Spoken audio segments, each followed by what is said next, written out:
Okay, mic मेरा mute था।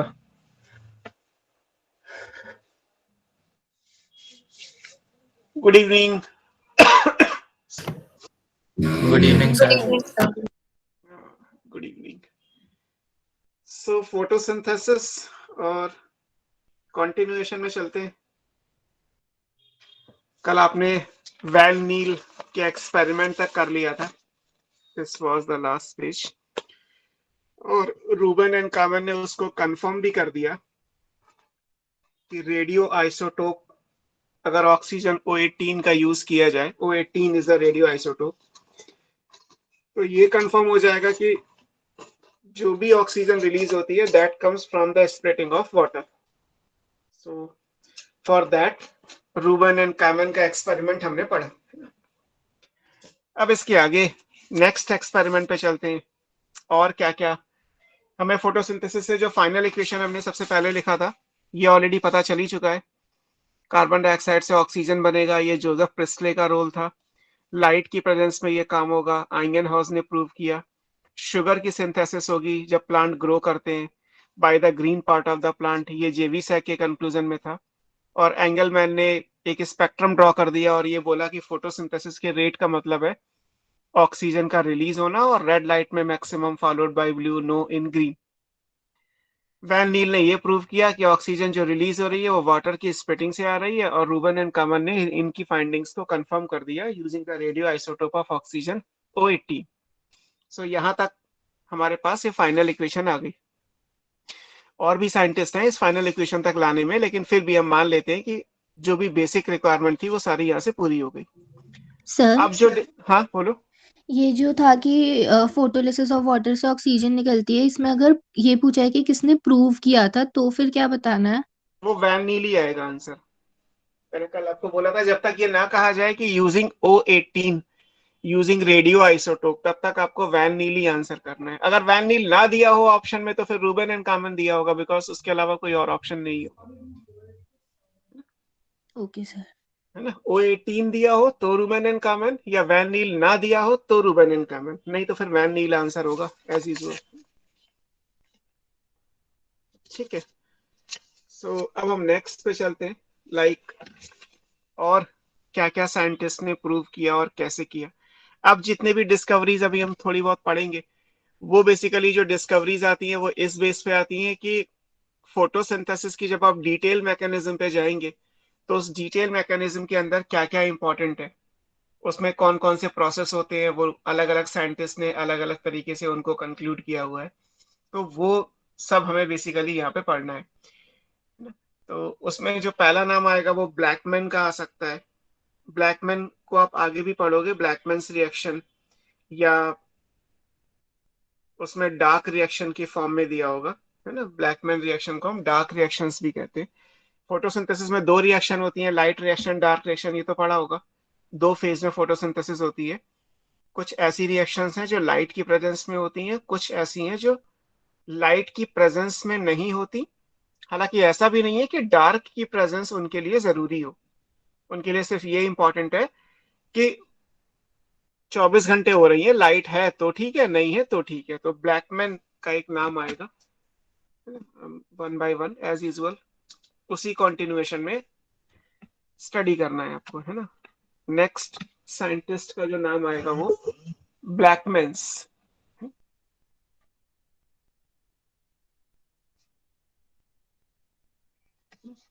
Blackman का नाम आएगा, ब्लैकमैन 1905,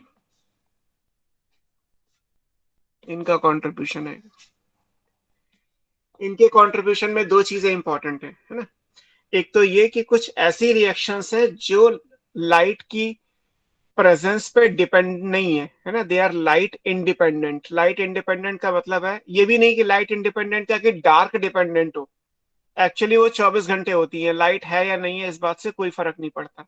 तो ब्लैकमैन ने दो कंट्रीब्यूशन दिए। ब्लैकमैन के खाते में बेसिकली दो डिस्कवरी हैं या दो पैरामीटर्स हैं। एक तो ये कि जो डार्क रिएक्शन है, फोटोसिंथेसिस में लाइट और डार्क दो टाइप की रिएक्शंस होती हैं। तो जो डार्क रिएक्शंस है दे आर लाइट इंडिपेंडेंट। लाइट के होने ना होने से उन्हें कोई फर्क नहीं पड़ता। सो इसीलिए हम डार्क रिएक्शन को क्या बोलते हैं, उन्हें हम ब्लैकमैन्स रिएक्शंस बोलते हैं, बिकॉज ब्लैकमैन ने ये बताया कि उनके लिए लाइट है या नहीं है मैटर नहीं करता, ये तो 24 आवर्स होती है। लाइट रिएक्शन लाइट की प्रेजेंस में, लेकिन डार्क रिएक्शन लाइट की प्रेजेंस और एब्सेंस मैटर नहीं करता। ऐसा भी नहीं है कि डार्क की प्रेजेंस में होंगी इसलिए डार्क रिएक्शन है, actually they are light independent. एक तो ये, और दूसरा आगे आप पढ़ेंगे अभी एक law, law of limiting factor. Limiting factor ये हम लास्ट में पढ़ेंगे, अभी आप सिर्फ लिख लीजिए लिमिटिंग फैक्टर कौन सा होता है और उसका लॉ क्या है एक्चुअली। तो ब्लैकमैन के कंट्रीब्यूशन में ये दो चीजें हैं, ये आपको याद रखनी है। Law of limiting factor and dark reactions are light independent, that's why they are called Blackman's reaction. ये दो चीजें ब्लैकमैन के इंपॉर्टेंट है। इसके बाद जो नाम आएगा इसी तरीके से हिल रिएक्शन आप पढ़ते हैं, है ना। हिल रिएक्शन लाइट रिएक्शन को कहते हैं, है ना। तो लाइट रिएक्शन को हम हिल रिएक्शन क्यों कहते हैं, तो उसके लिए भी इंपॉर्टेंट है। रॉबर्ट हिल, आर लिख लीजिए, रॉबर्ट हिल एंड बेंडल, इन्होंने दिया है ना। ईयर छोड़ दीजिए, जिसका जो इंपॉर्टेंट है वो ठीक है, नहीं है तो छोड़ दीजिए। इन्होंने क्या किया, इन्होंने लाइट रिएक्शंस के बारे में दिया कि जो लाइट रिएक्शंस है दे आर लाइट डिपेंडेंट, ये लाइट की प्रेजेंस में ही हो सकती हैं, है ना। एंड ये फिजियोकेमिकल है, इसमें बायोलॉजी का कोई रोल नहीं है, ये पूरी तरीके से फिजिक्स और केमिस्ट्री के अकॉर्डिंग है ना। फिजियोकेमिकल है ना, इसमें कुछ बायोलॉजिकल नहीं है। लाइट रिएक्शन के लिए क्लोरोप्लास्ट की भी कोई जरूरत नहीं है, उसमें कुछ भी बायोलॉजिकल प्रोसेस नहीं है, उसमें कुछ भी लिविंग फैक्टर नहीं है। प्योरली फिजिक्स और केमिस्ट्री में जैसी रिएक्शंस होती हैं वैसी रिएक्शंस लाइट रिएक्शन कहलाती है। तो रॉबर्ट हिल और बेंडल, ये नाम आपको याद रखना है।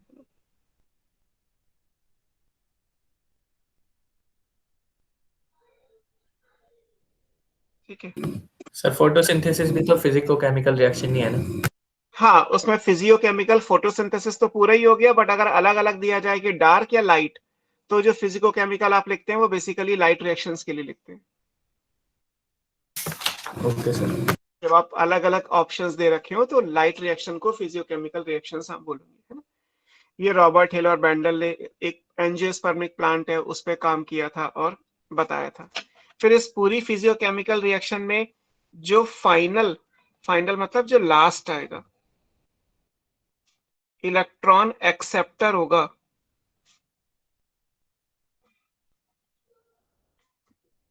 फाइनल मतलब लास्ट, तो फाइनल जो इलेक्ट्रॉन को एक्सेप्ट करेगा। अभी इलेक्ट्रॉन कहाँ से आ गए बीच में, अभी हम डिटेल में पढ़ेंगे तो आपको समझ में आ जाएगा कि हमारा एक इलेक्ट्रॉन ट्रांसपोर्ट सिस्टम का पाथवे है, उसमें जो लास्ट इलेक्ट्रॉन का एक्सेप्टर होगा इज NADP,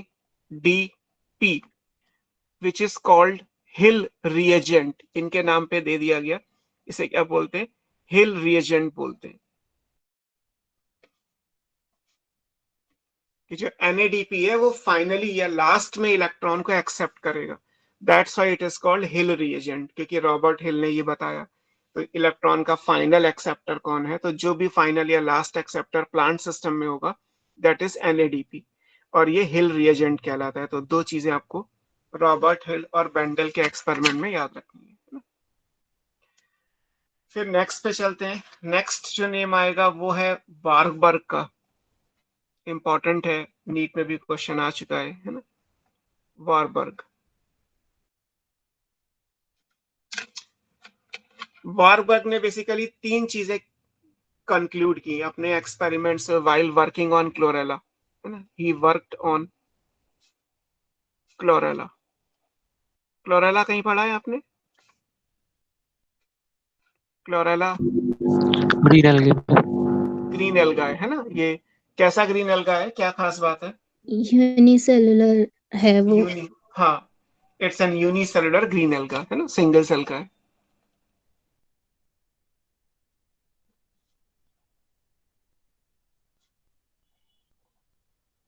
ये यूनिसेलुलर ग्रीन एल्गा है। तो जब इस पे काम किया वारबर्ग ने, तो इन्होंने क्या क्या चीजें बताई। इन्होंने एक तो ये बताया कि जो लाइट रिएक्शंस हैं वो डार्क रिएक्शन के कंपैरिजन में तेजी से होती है ना। अब तेजी से होने का मतलब क्या है? तेजी से होने का मतलब पेस ऑफ द रिएक्शन, है ना। पेस का मतलब आप इस तरीके से ले सकते हो कि कोई भी प्रोसेस स्लो रेट से हो रहा है, कोई भी प्रोसेस जो है वो आप कह सकते हैं हाई रेट से हो रहा है या स्पीडी है। तो एक्चुअली जो प्रोसेस है वो किस रेट से हो रहा है वो इम्पोर्टेंट है। इसमें जो प्रोसेस स्लो रेट से होगा और जो प्रोसेस हाई रेट से होगा वो देखना है। तो अगर दो प्रोसेस हैं, लाइट लाइट रिएक्शन है और डार्क रिएक्शन है, ये दो अलग अलग प्रोसेस हो गए। तो इन दोनों प्रोसेस में कौन सा प्रोसेस ऐसा है जो हाई रेट से हो रहा है और कौन सा ऐसा है जो स्लो रेट से हो रहा है, ये पता किया वारबर्ग ने, है ना। इन्होंने ये कंफर्म किया कि लाइट रिएक्शंस जो है वो तेजी से होती हैं और जो डार्क रिएक्शन है वो स्लोअर पेस से होती हैं। वो तो दोनों रही है कि 24 घंटे डार्क रिएक्शन होगी बिकॉज वो तो लाइट इंडिपेंडेंट है, और लाइट रिएक्शन 8 घंटे 12 घंटे 14 घंटे जब तक लाइट आएगी तब तक होगी। क्या दोनों की स्पीड बराबर है? अगर मान लीजिए 2 घंटे लाइट रिएक्शन हो और 2 ही घंटे डार्क रिएक्शन हो, तो क्या दोनों का रेट बराबर होगा? नहीं, दोनों का रेट ऑफ रिएक्शन अलग अलग कैलकुलेट किया गया। तो ये देखा गया कि जो डार्क रिएक्शंस हैं वो स्लोअर रेट से होती हैं और जो लाइट रिएक्शन है वो ज्यादा तेजी से होती है ना। तो यहाँ पे अब रेट लिमिटिंग स्टेप कौन सा कहलाएगा, है ना। जो स्लोअर रेट से होता है वो रेट को लिमिट कौन करेगा? रेट लिमिटिंग स्टेप्स क्या है? These are dark reactions, because ये होती हैं एट स्लोअर पेस, धीरे धीरे होती हैं ना। ये स्लोअर पेस से होती हैं, इसलिए ये rate limiting step of photosynthesis कहलाती है। ठीक है। जैसे मान लीजिए मैं, एक क्लास होती है और क्लास में मैं पढ़ा रहा होता है आपको, तो 20 स्टूडेंट्स हैं। अब मैं इसमें से कहूं कि क्लास की स्पीड कौन डिसाइड करेगा? मैंने एक क्वेश्चन दिया और ये रूल बना दिया है कि इस क्वेश्चन को जब सब लोग कर लेंगे तभी मैं आगे कुछ पढ़ाऊंगा। तो एक्चुअली मेरा आगे पढ़ाना यानी क्लास की जो स्पीड है वो कौन डिसाइड करेगा? वो डिसाइड करेगा जो उस क्वेश्चन को सबसे देर में करेगा, जो सबसे स्लो रेट से होगा। बिकॉज ये रूल यही है कि जब सारे बच्चे क्वेश्चंस कर लेंगे तब हम आगे की बात करेंगे। तो जिसने जल्दी कर लिया वो बैठा रहेगा, क्योंकि रूल तो ऐसा तो है नहीं जो जल्दी कर लिया उसे आगे पढ़ा दिया जाएगा। पढ़ाएंगे तो तभी आगे जब सारे बच्चे इस क्वेश्चन को कर चुके होंगे। तो जो जितना स्लो रेट से होगा, रेट ऑफ द रिएक्शन वही गवर्न करेगा, है ना। रेट लिमिटिंग स्टेप वही बन जाएगा। तो उसी तरीके से यहाँ पे भी है कि यहाँ पे दो ही बच्चे हैं बेसिकली, एक लाइट रिएक्शन और एक डार्क रिएक्शन, दो अलग अलग रिएक्शंस हो रही हैं। अब होता यह है कि लाइट रिएक्शन मान लीजिए जो 10 घंटे में करती हैं, उस काम को करने में डार्क रिएक्शन को 24 घंटे से ज्यादा टाइम लग जाता है। एक ऑन एन एवरेज दुगने से ज्यादा का फर्क है। तो रेट लिमिटिंग कौन हुआ? स्लोअर रेट से कौन मूव कर रहा है? Dark reaction. तो dark reaction rate limiting step होती है, ये वारबर्ग ने बताया। ये पहला इनका एक्सपेरिमेंट था। दूसरा, अगर ऑक्सीजन की कॉन्सेंट्रेशन ज्यादा कर दिया जाए तो फोटोसिंथेसिस का रेट इनहिबिट हो जाता है, ये भी इन्होंने बताया, है ना। Increase in oxygen concentration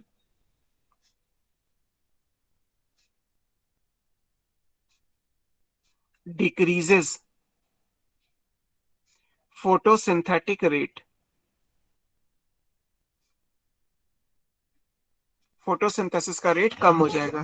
this is called Warburg effect. इसे क्या बोलते हैं? वारबर्ग इफेक्ट बोलते हैं कि अगर ऑक्सीजन की कॉन्सेंट्रेशन बढ़ा दें तो फोटोसिंथेसिस का रेट कम हो जाएगा, है ना। मैंने कल भी आपको ये चीज समझाई थी कि अगर ये इक्वेशन होती, इस इक्वेशन में जितना ज्यादा आप प्रोडक्ट की कॉन्सेंट्रेशन बढ़ाएंगे फोटोसिंथेसिस का रेट उतना ही इनहिबिट हो जाएगा। एज पर केमिकल काइनेटिक्स, अगर रेट को इस डायरेक्शन में यानी फॉरवर्ड डायरेक्शन में होना है तो सबस्ट्रेट या रिएक्टेंट्स की कॉन्सेंट्रेशन ज्यादा होनी चाहिए, प्रोडक्ट और बाई प्रोडक्ट की कॉन्सेंट्रेशन कम होनी चाहिए। बारबर ने क्या किया? उन्होंने ऑक्सीजन की कॉन्सेंट्रेशन बढ़ा दी, तो ऑटोमेटिकली क्या होगा? रेट बैकवर्ड डायरेक्शन में जाएगा, यानी प्रोसेस जो है वो इनहिबिट हो जाएगा। तो अगर ऑक्सीजन की कॉन्सेंट्रेशन बढ़ाएंगे तो फोटोसिंथेसिस का रेट डिक्रीज कर जाएगा। इसको हम बोलते हैं वारबर्ग इफेक्ट। ठीक है। तो एक ये इनका कंट्रीब्यूशन है, ये याद रखना है। और तीसरा कंट्रीब्यूशन जो इनका इंपॉर्टेंट है वो ये कि लाइट अगर टुकड़ों में दी जाए तो क्या कहलाएगा, इसको बोलते हैं इंटरमिटेंट लाइट एक्सपेरिमेंट, है ना। इंटरमिटेंट लाइट का मतलब ब्रेक डाउन करके, है ना, इंटरमिटेंट लाइट मतलब डिसकंटिन्यूअस, ऐसा समझ लीजिए।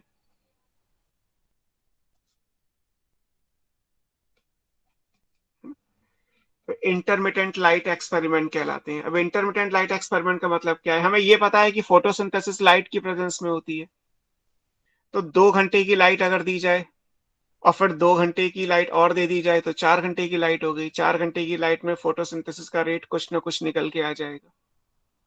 लेकिन अगर ये 4 घंटे की लाइट टुकड़ों में करके दी जाए, लाइक 2 घंटे की लाइट दी, फिर 2 घंटे का डार्क कर दिया और 2 घंटे की और दे दी, तो डार्क में तो लाइट रिएक्शन होती नहीं, यानी जीरो। इफेक्टिव लाइट तो केवल 4 ही घंटे की हुई, हालांकि 6 घंटे लगे, बट इफेक्टिव लाइट कितना हुआ, 4 आवर्स। तो जब आपने ब्रेक करके लाइट दी है तो उसमें फोटोसिंथेसिस का रेट बढ़ जाएगा, है ना।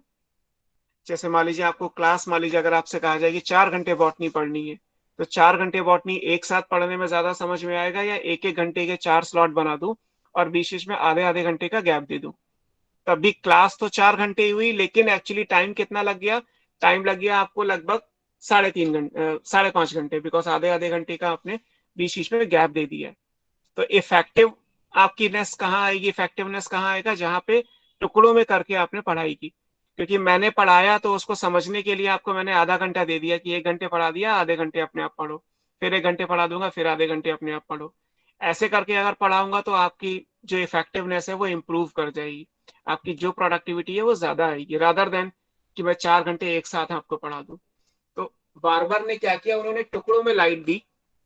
ये तो पता ही था कि लाइट की वजह से फोटोसिंथेसिस होती है, तो अगर लाइट को ब्रेक करके दिया जाए, ब्रेक करने का मतलब क्या है कि जैसे मान लीजिए 1 आवर की लाइट दी गई है तो फोटोसिंथेसिस का रेट एक्स है। ऐसे फिर आपने 1 आवर की और लाइट दे दी तो फोटोसिंथेसिस का रेट एक्स आ गया। फिर आपने 1 आवर की जो है वो लाइट दे दी, फोटोसिंथेसिस का रेट एक्स हो गया। टोटल कितना हो गया, 3 घंटे की आपने लाइट दी, ये लाइट यानी एल, लाइट लिख दे रहा हूं, तो फोटोसिंथेसिस का रेट कितना हो गया, 3x हो गया। अब मैं यहाँ पे क्या कह रहा हूँ, मैं इसको टुकड़ों में करके देता हूँ। 1 आवर की मैंने लाइट, एल मतलब लाइट दी, रेट एक्स। 1 आवर की लाइट के बाद 1 आवर का आपने डार्क दिया, डी मतलब डार्क, तो x+0, क्योंकि डार्क में तो कोई फोटोसिंथेसिस नहीं होती। फिर आपने 1 आवर की लाइट दी है, 1 आवर का डार्क दिया है, 1 आवर की और लाइट दे दी। अब क्या हुआ, x+0+x, क्योंकि लाइट में फोटोसिंथेसिस होगी। ऐसे 1 आवर की लाइट है, 1 आवर का डार्क है, 1 आवर की लाइट है, 1 आवर का डार्क है। अब क्या आएगा, x+0+x+0। और लास्ट में 1 आवर की लाइट, 1 आवर का डार्क, 1 आवर की लाइट, 1 आवर का डार्क, 1 आवर की लाइट। अब क्या आएगा, x+0+x+0 प्लस एक्स। अब यहाँ पे इफेक्टिव लाइट आपने कितने की दी है, 3 आवर की, तो यहाँ पे फोटोसिंथेसिस का रेट कितना आना चाहिए, 3x, क्योंकि है तो 5 घंटे यहाँ पे लगे, लेकिन बीच में 2 घंटे आपने डार्क दी हुई है। अब जब आप इसको कंपेयर करोगे तो ऐसे केस में फोटोसिंथेसिस का रेट ज्यादा आएगा, दिस इज ग्रेटर देन, कि जब आप इंटरमिटेंट लाइट दोगे तो फोटोसिंथेसिस का रेट 3x ना आके बेसिकली क्या आएगा, it will be more than 3x। Numerical value में तो 3x आना चाहिए, क्योंकि लाइट तो 3 घंटे की दी गई, लेकिन होगा ये कि जब आप ऐसे टुकड़ों में करके लाइट देंगे तो फोटोसिंथेसिस का जो नेट रेट है, जो इफेक्टिव रेट है, वो 3 गुने से ज्यादा आ जाएगा। यहाँ 3 घंटे लाइट के हैं डायरेक्ट, यहाँ 5 घंटे में 3 घंटे की लाइट है और 2 घंटे का डार्क है। तो इफेक्टिव लाइट तो 3 आवर की हुई और फोटोसिंथेसिस का रेट 3x आना चाहिए, लेकिन जब करके देखा तो पता चला कि इंटरमिटेंट लाइट के अंदर फोटोसिंथेसिस का रेट बढ़ जाता है ना। तो ये आया कि जब इंटरमिटेंट लाइट देंगे तो यहाँ पे क्या होगा, फोटोसिंथेटिक रेट या rate of photosynthesis will increase. तो ये इंटरमिटेंट लाइट एक्सपेरिमेंट कहलाते हैं जो वारबर्ग ने दी है। और यहाँ पे लाइट मतलब व्हाइट लाइट है, पूरी एक साथ आपने दी है। सर हाँ sir x plus zero plus X plus zero plus x, sir ये तो 3x हो गया ना। हाँ, लेकिन जब एक्सपेरिमेंट करके देखेंगे तो इसमें जो रेट आएगा वो 3 गुने से ज्यादा आएगा। तो फिर सर जो उससे ऊपर लिखा है x plus zero plus X plus zero, तो सर इसमें फिर 2x से ग्रेटर आएगा। मतलब एक एग्जाम्पल है, अब ये तो उन्होंने कई सारे घंटों तक करके देखा, तो आना तो चाहिए 3x या 2x जैसा भी है, बट एक्चुअली आता 2x से ज्यादा या 3x से ज्यादा है। एक तो ये होता है कि थ्योरेटिकली क्या आएगा, और एक होता है कि प्रैक्टिकली क्या मिलेगा। थ्योरेटिकली तो मेरा कॉन्सेप्ट भी सिंपल सा है ना, कि मैं आपको 5 घंटे बॉटनी पढ़ाऊंगा, आपका 5 गुना होना चाहिए। आपका फ्रेश माइंड है, आपको पढ़ाई भी करनी है, आपको बॉटनी ही पढ़नी है, हमने म्यूचुअली डिसाइड कर लिया, आप एग्री करके मैं 5 घंटे बॉटनी पढ़ाऊंगा। अब 5 घंटे आप बॉटनी पढ़िए, और 5 घंटे में मैं आपको बीच में एक एक घंटे का गैप देता, जो 4 घंटे का बनता, तो 9 घंटे में भी मैंने आपको 5 ही घंटे तो बॉटनी पढ़ाई। पर अब आपको बॉटनी समझ में कब आई? 9 घंटे में ज्यादा समझ में आएगी या 5 घंटे में ज्यादा समझ में आएगी? न्यूमेरिकली तो दोनों बराबर है, क्योंकि मैंने तो 5 ही घंटे पढ़ाया और आपने पढ़ा भी 5 ही घंटे था। फिर वो 9 घंटे में ज्यादा क्यों इफेक्टिवनेस आ गई आपकी? यानी कि थ्योरेटिकली और प्रैक्टिकली चीजें अलग अलग होती हैं। तो वो चीज यहाँ पे भी बात आई कि जब कॉन्टिन्यूअस लाइट की जगह, ये कॉन्टिन्यूअस लाइट है, ये डिसकॉन्टिन्यूअस है ना? तो जब आप कॉन्टिन्यूअस लाइट को दोगे तो उससे ज्यादा फोटोसिंथेसिस का रेट तब आएगा जब वो डिसकॉन्टिन्यूअस लाइट होगी। ये डिसकॉन्टिन्यूअस है। डिसकॉन्टिन्यूअस बोले या इंटरमिटेंट बोले, इन्होंने जो वर्ड यूज किया है वो इंटरमिटेंट लाइट एक्सपेरिमेंट है, इसलिए मैंने इंटरमिटेंट भी पहले लिखा हुआ था। तो rate of photosynthesis intermittent light में ज्यादा आता है as compare to continuous light. मान लीजिए आपकी डेली फिर ऐसा एनर्जी हो लेवल। नहीं आ हाँ, रहा। क्या हुआ? बोलो। अब जैसे मैं आपको समझा रहा था कि ऐसे मान लीजिए हमारे खाने का भी है, कि हम हमारी एक 24 घंटे के अंदर, जैसे आपने कभी देखा हो कि जो न्यूट्रिशनल डाइट चार्ट दिया जाता है वो 24 आवर्स का होता है, मतलब डेली बेस पे आपको क्या चाहिए। पर डेली बेस का मतलब ये नहीं कहीं होता, ये तो फैक्ट हो गया, थ्योरेटिकल वैल्यू, कि आपको 24 घंटे में इतने कार्बोहाइड्रेट लेने। बट इसका मतलब ये नहीं है कि 24 घंटे में आप रात के 11 बजे ले लोगे और काम कर जाएगा। एक्चुअली उसका भी फ्रैक्शनेशन है, कि सुबह इतना लेना है, दोपहर में इतना लेना है, शाम को इतना लेना है, रात में इतने लेना है। ऐसा नहीं हो सकता कि अगर आपसे मैं कहूँ कि आपको दिन भर में 10 रोटी खानी है, तो आपको 10 रोटी एक साथ बैठ के खानी है, या 10 रोटी पूरे 24 घंटे में जब मर्जी करे तब खा लो।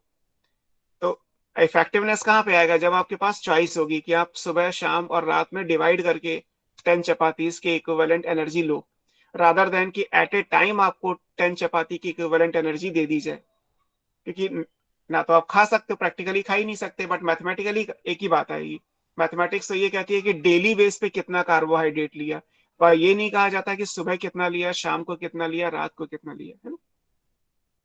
ये चीजें हमारे डेली लाइफ में भी है, बस इसी को साइंटिस्ट ने एक एक्सपेरिमेंट पे करके बता दिया, और ये साइंटिफिकली भी प्रूवन हो गया कि जब आप डिसकॉन्टिन्यूअस मैनर में कोई काम करते हैं तो आपकी इफेक्टिवनेस बढ़ जाती है। वो यहाँ पे भी है।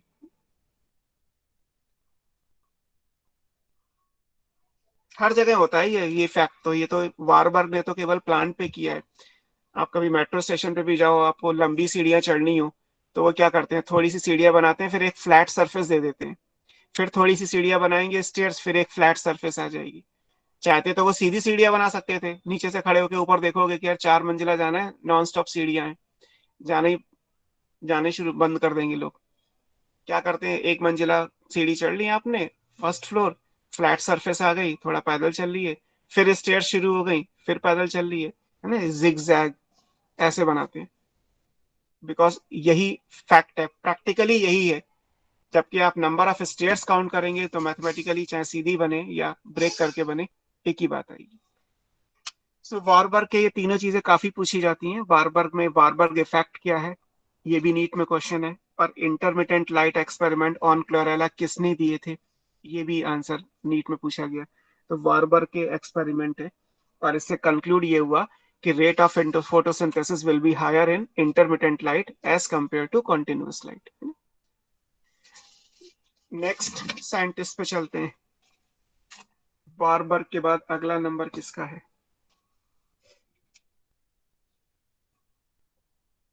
नेक्स्ट आएगा इमर्सन, इमर्सन और एर्नोल्ड, इन दो का नाम आता है ना। ये भी एनसीईआरटी में आगे है चैप्टर के एंड में, और इनको भी आप पढ़ोगे, इमर्सन एंड एर्नोल्ड, ARNOLD, है ना। 1932 ईयर चाहो तो छोड़ सकते हो, कुछ ऐसा इंपॉर्टेंट नहीं है। एमर्सन एंड एर्नोल्ड, इनके भी दो कंक्लूजन है ना। इन्होंने भी काम किया था क्लोरेला पे ही, है ना, वर्कड ऑन क्लोरेला।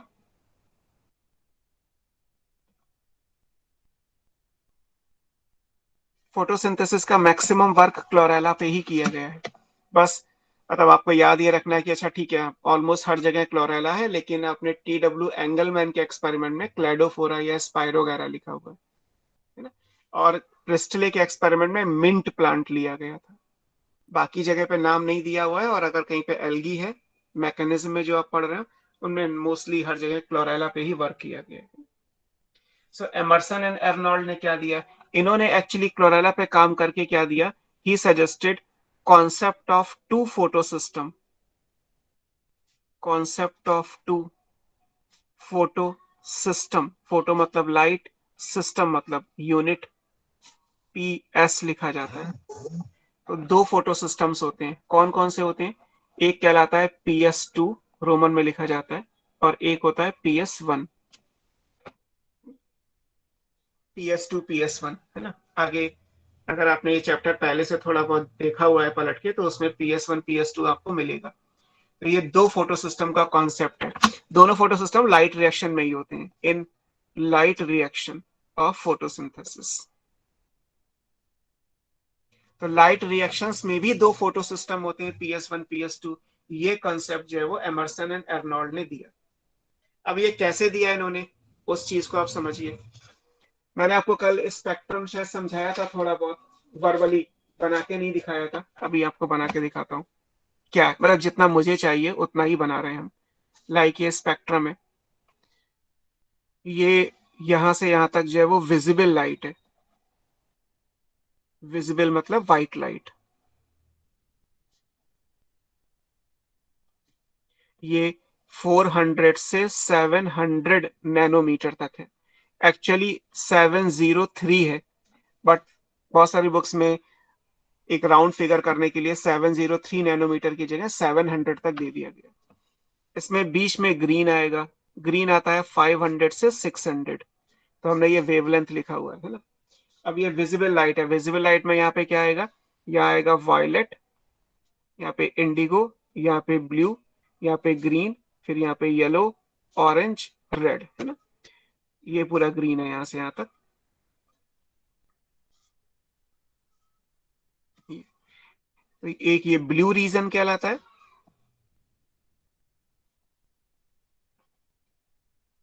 ये रेड रीजन कहलाता है, ये ग्रीन है ही, ऑफ वाइट लाइट, है ना। इसको हम क्या बोलते हैं, इसको बोलते हैं फोटोसिंथेटिक एक्टिव रेडिएशन, PAR, पार कहलाता है ये, 12th की बुक में भी दिया हुआ है। पार का मतलब ये,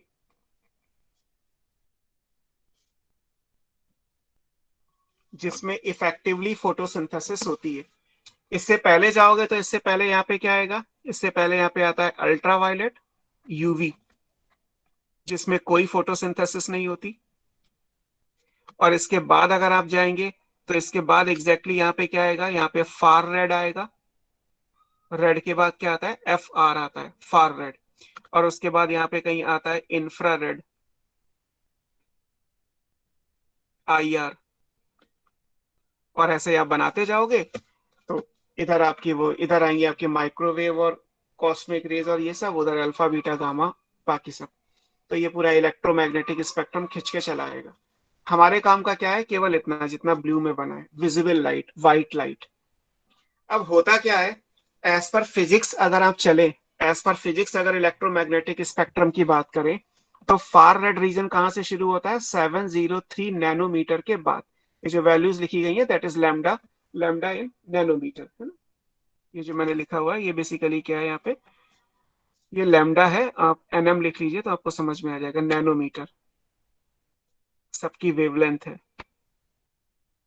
यूवी रेडिएशन 200 से 400 के बीच में आता है ना, फिर 400 से वायलेट, इंडिगो, ब्लू, 500 से 600 के बीच में ग्रीन आएगा, फिर 600 से 700 के बीच में येलो, ऑरेंज, रेड, 660 से 660 से रेड शुरू हो जाता है ना। और 703 एग्जैक्टली फिगर है, बाकी 3 प्लस माइनस हमेशा चलता रहेगा, आप इसे 700 याद कर लीजिए। ये 700 के बियॉन्ड क्या है, ये फार रेड है। एज पर फिजिक्स 700 के बियॉन्ड क्या आएगा, फार रेड आएगा। और फार रेड में एज पर बायोलॉजी है या एज पर बॉटनी कहा जाए तो फोटोसिंथेसिस तो यहाँ होती नहीं, फोटोसिंथेसिस केवल यहाँ तक होती है। अब एमर्सन और एर्नॉल्ड ने क्या किया, इन्होंने क्लोरेला पे काम किया, वेवलेंथ बढ़ाते गए, फोटोसिंथेसिस को नोट डाउन करते गए। इन्होंने ये देखा कि जैसे ही वेवलेंथ 683 नैनोमीटर को क्रॉस करती है, यहाँ पे 683 कहीं आएगा, ये 600 से 700 है तो यहाँ पे कहीं पे 683 आएगा, क्योंकि 660 के बाद रेड रीजन आता है। उसके बाद रेड रीजन में जैसे ही वेवलेंथ 680 पे पहुंचेगी, 680 या 83 पे पहुंचेगी, इमीडिएटली फोटोसिंथेसिस का रेट जो है वो कम हो जाता है। अगर हम इसको ग्राफ पे प्लॉट करें तो ग्राफ पे क्या आएगा, लाइक दिस। ये वेवलेंथ है लैम्डा, इसको आप बढ़ा रहे हो, मान लीजिए इसको मैं 600 से 700 पे ले जा रहा हूं, तो केवल ये रेड रीजन की बात हो रही है ना। तो रेड रीजन में जैसे जैसे वेवलेंथ बढ़ा रहे हैं वैसे वैसे फोटोसिंथेसिस का रेट बढ़ रहा है। जैसे ये 600 है तो यहाँ पे मान लीजिए ये 600 कितना आप इमेजिन कर लीजिए, 10, 20, 30, 40, 50, 60, 70 ऐसे करते करते, मैं सिर्फ सीधे वैल्यूज लिख दूंगा। यहाँ मान लीजिए यहाँ पे ये ग्राफ सीधे नीचे हो जाता है, एड्रप्ट फॉल, सीधा, बिना किसी रीजन के। ये वेवलेंथ एग्जैक्टली कौन सी है, ये है 683 नैनोमीटर, या बुक में इसको रफ फिगर में 680 दिया होगा, है ना। यहाँ पे वही photosynthetic rate, that is release of oxygen. तो एमर्सन और अर्नोल्ड ने ये कहा कि जैसे ही वेवलेंथ 683 नैनोमीटर तक पहुंचती है, उसके बाद ये कहने को तो रेड रीजन है, रेड रीजन में एक शार्प डिक्लाइन हो जाती है। रेड रीजन में फोटोसिंथेसिस का रेट इमीडिएटली जो है वो 0 हो जाएगा, मैक्सिमम गया, उसके बाद एड्रप्ट फॉल आ गया। तो इसको हम लिखेंगे कैसे कि एट 683, या बेटर आपकी बुक में 6 नैनोमीटर दिया हुआ है ना, वेवलेंथ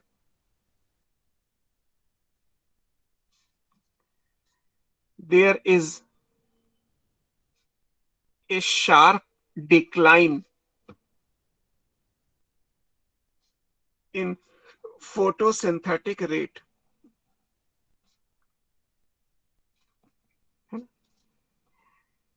इसको क्या बोलते हैं, कॉल्ड, इसको बोला गया रेड ड्रॉप,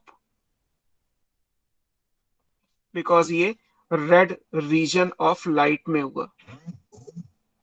इससे पहले के एक्सपेरिमेंट के हिसाब से रेड लाइट में फोटोसिंथेसिस मैक्सिमम था। जब TW एंगलमैन ने काम किया तो उन्होंने ये कहा था कि रेड लाइट के अंदर फोटोसिंथेसिस मैक्सिमम होती है। अब उन्होंने रेड लाइट में वेवलेंथ को अलग अलग नहीं देखा, इन्होंने क्या किया, केवल उस रेड को ही पकड़ लिया। उन्होंने तो रेड लाइट होती है 660 से शुरू होती है और 700 पे खत्म हो जाती है, इन्होंने ग्राफ ही केवल 600 से 700 के बीच में बनाना शुरू किया और ये देखा कि क्या एग्जैक्टली रेड के बॉर्डर तक फोटोसिंथेसिस होगी, नहीं होती। रेड के बॉर्डर से, रेड का बॉर्डर क्या है 700, तो जैसे ये 683 नैनोमीटर पे पहुंचेगा, उसके बाद अगर 684 नैनोमीटर की लाइट दी गई क्लोरेला को, तो फोटोसिंथेसिस का रेट इमीडिएटली 0 हो जाएगा। There is a sharp decline in photosynthetic rate when wavelength crosses the 683 nanometer value, that is called red drop। तो इमर्सन ने रेड ड्रॉप का कॉन्सेप्ट दिया कि रेड रीजन में फॉल हो गया। इसका मतलब ये हुआ कि अगर हम 683 नैनोमीटर से आगे ले लें, तो जैसे 703 के बाद तो फोटोसिंथेसिस होती ही नहीं है, ये फार रेड है। यहाँ बेसिकली क्या आ गया, यहाँ ये बात आ गई कि अगर आप इसको यहाँ से कंसिडर कर लेते, मान लेते हैं कि ये लाइन जो मैंने बना रहा हूँ, ये लाइन 683 नैनोमीटर की है ना, नीचे लिख दूंगा, ये लाइन क्या है 683 है। तो 683 से आगे यहां तक, तो बेसिकली फार रेड शुरू तो होना चाहिए 700 से, है ना। फार रेड यहाँ पे आएगा, ये फार रेड है, ऊपर भी लिखा हुआ है, ये फिजिक्स के हिसाब से फिजिकल फार रेड। बट 683 से आगे जाओगे, ये क्या बन जाएगा, this is called physiological far red. यहाँ पे वही रिजल्ट आ रहा है जो यहां आना चाहिए, इस पर्टिकुलर वेवलेंथ में वही रिजल्ट आ रहा है जो इसके बाद आता है। फार रेड में कोई फोटोसिंथेसिस नहीं होती, यहाँ ये जो रेड सेक्शन है, इस सेक्शन में भी वही रिजल्ट आ रहा है जो इसके बाद आएगा। तो अगर ये स्पेक्ट्रम के हिसाब से as per physics far red है, तो यहाँ पे फिजियोलॉजी यानी फोटोसिंथेसिस के हिसाब से ही ये फिजियोलॉजिकल फार रेड बन जाएगा। तो इसका मतलब अब ये भी समझना पड़ेगा कि जब आप फोटोसिंथेसिस में फार रेड की बात करेंगे तो उसका मतलब है मोर देन 683 नैनोमीटर, जबकि फिजिक्स में फार रेड लाइट कहां से शुरू होती है, 703 नैनोमीटर से आगे शुरू होती है। तो ये भी वही थ्योरेटिकल और प्रैक्टिकल वाली बात है कि जब पढ़ा तो समझ में आया कि रेड लाइट शुरू होती है 703 नैनोमीटर तक, खत्म हो गई, उसके बाद से फार रेड शुरू होगी। बट जब फोटोसिंथेसिस में इम्पैक्ट देखा गया तो पता चला कि 684 684 नैनोमीटर की लाइट दी जाएगी तो इम्पैक्ट वही आएगा जो 704 पे आना चाहिए। तो इसका मतलब है मोर देन 683 नैनोमीटर की लाइट अगर आप देते हैं तो वो क्या बन जाएगा, फिजियोलॉजिकल फार रेड बन जाएगा, उसका इम्पैक्ट वही आएगा जो 700 नैनोमीटर से आगे की लाइट में आना चाहिए। तो एमर्सन एंड अर्नोल्ड ने ये कॉन्सेप्ट दिया जिसको हम क्या बोलते हैं, रेड ड्रॉप बोलते हैं।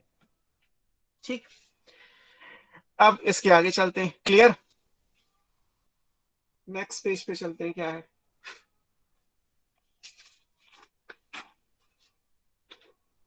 अब यहाँ ये भी इंपॉर्टेंट है कि सर, क्या हम, एक मिनट। हाँ बोलो। हो गया सर, बस यही देखना था। ओके, अब हम इस चीज पे बात करेंगे कि क्या हम अगर रेड और फार रेड का मतलब, अब पूरे चैप्टर में फार रेड का मतलब क्या रहेगा, मोर देन 683 नैनोमीटर, क्लियर। अगर आपसे कभी पूछा जाए कि far red in terms of photosynthesis का कोई क्वेश्चन है और पूछा जाए कि फार रेड रीजन कहां से स्टार्ट हुआ, तो मोर देन 683।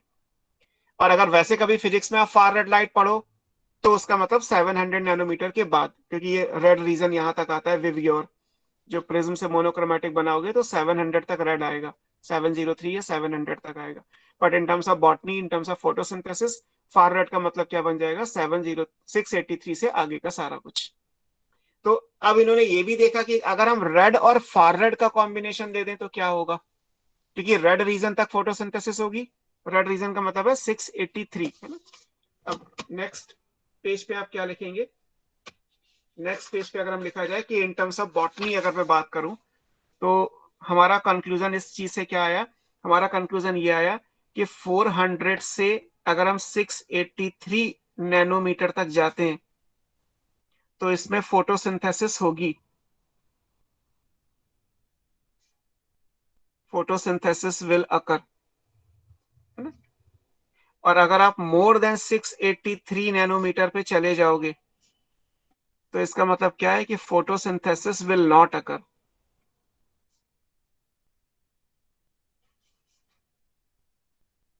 है ना। ये भी हमने लिखा था, ये क्या कहलाएगा, this is called physiological far red, जबकि है रेड रीजन ही, लेकिन इसमें फोटोसिंथेसिस नहीं होगी, है ना। तो ये दो चीजें आ गई।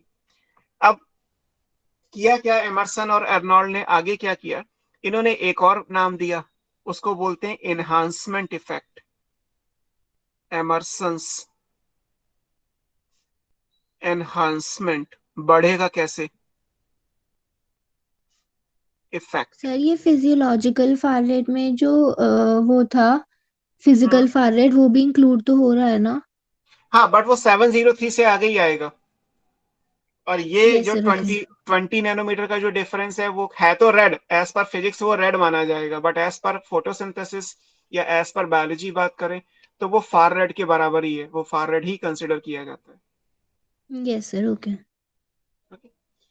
अब ये एनहांसमेंट इफेक्ट क्या है, इन्होंने भी वही करके देखा जो वारबर्ग ने अपने इंटरमिटेंट लाइट में किया था।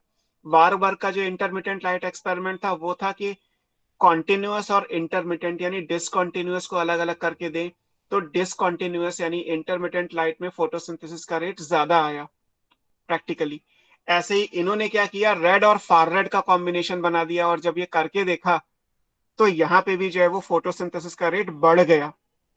कि जब आप मान लीजिए, जो सेम कॉन्सेप्ट है कि 1 आवर के लिए आपने रेड लाइट दी, फोटोसिंथेसिस एक्स, फिर आपने 1 आवर के लिए और रेड लाइट दी एक्स, और फिर आपने 1 आवर के लिए रेड लाइट दी अगेन एक्स, तो आपने टोटल लाइट कितनी दी है, 3 आवर की रेड लाइट दी है, और उससे जो फोटोसिंथेसिस का रेट है वो कितना आ गया, 3x।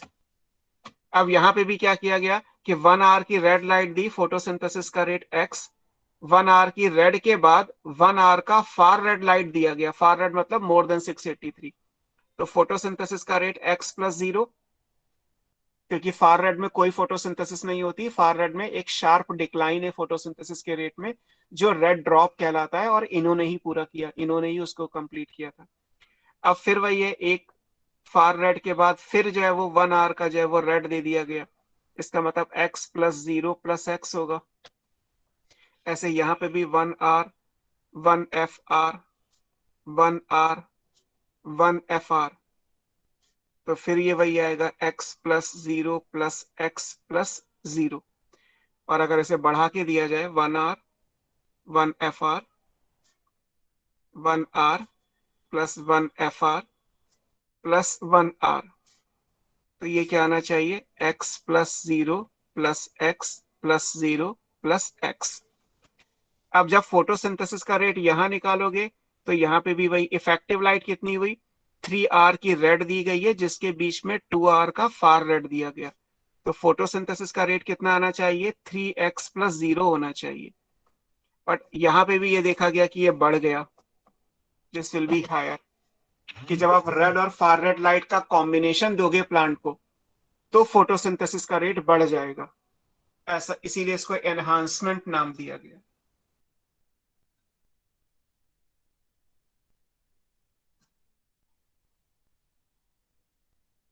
है ना, इसको बोला जाता है लॉन्गर वेवलेंथ और शॉर्टर वेवलेंथ। लॉन्गर वेवलेंथ का मतलब है मोर देन 683, शॉर्टर का मतलब है अप टू 683।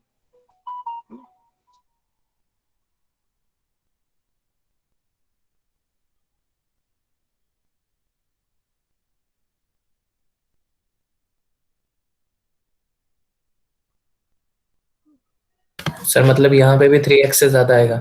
3x से ज्यादा आएगा।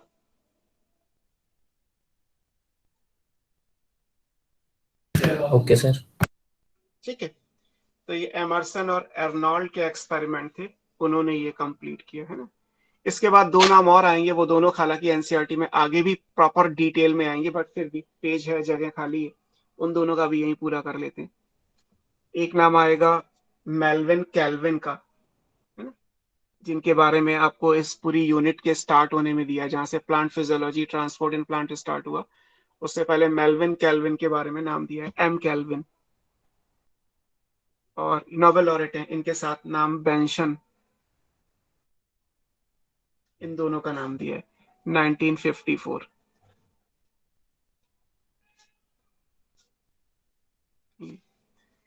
इन्होंने क्या किया है, इन्होंने भी जो काम किया वो क्लोरेला पे ही किया हुआ है ना, Chlorella and Scenedesmus worked on Chlorella, और एक और एल्गा है SCENES, सिंडेस्मस, डेस्मस,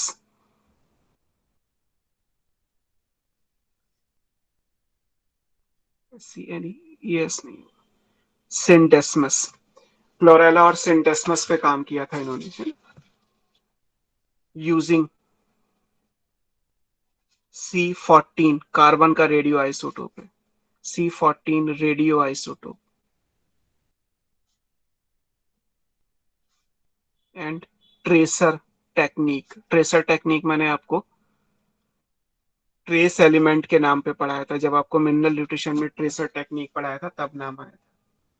तो इनको यूज करके इन्होंने क्या किया, ही या दे, है ना, इन्होंने C3 साइकिल दी है ना, C3 साइकिल जो अभी आप डार्क रिएक्शन में पढ़ोगे, है ना, they deduce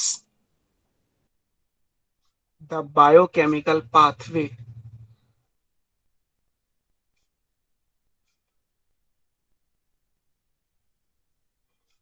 of dark reaction.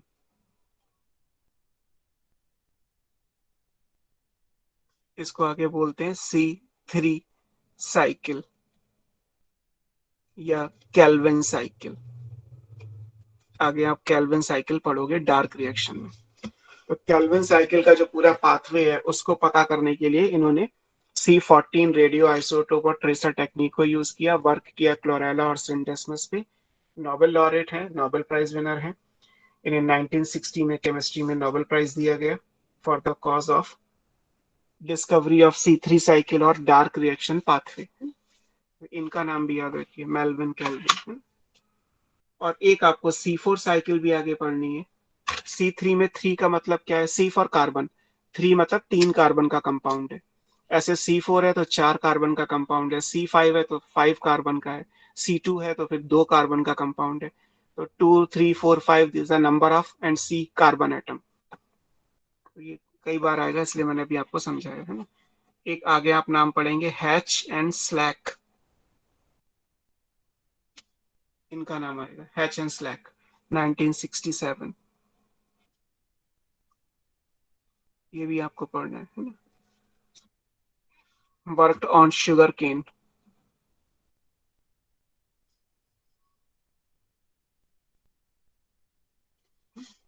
इन्होंने क्या किया?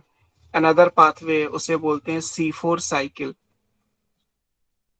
Of dark reaction.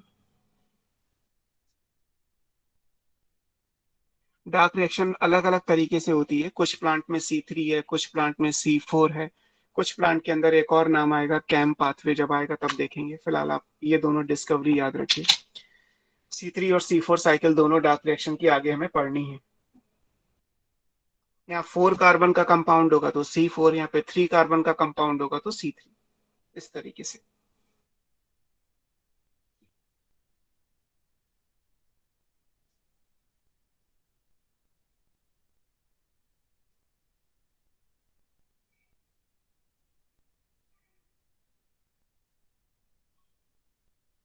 ठीक है, ये तो बात हो गई। अब हमने सारी डिस्कवरी ऑलमोस्ट पढ़ ली, जितने भी नाम हमें इंपॉर्टेंट थे उनमें। ब्लैकमैन हो गया, हिल हो गया, जो लाइट और डार्क रिएक्शन से रिलेटेड है।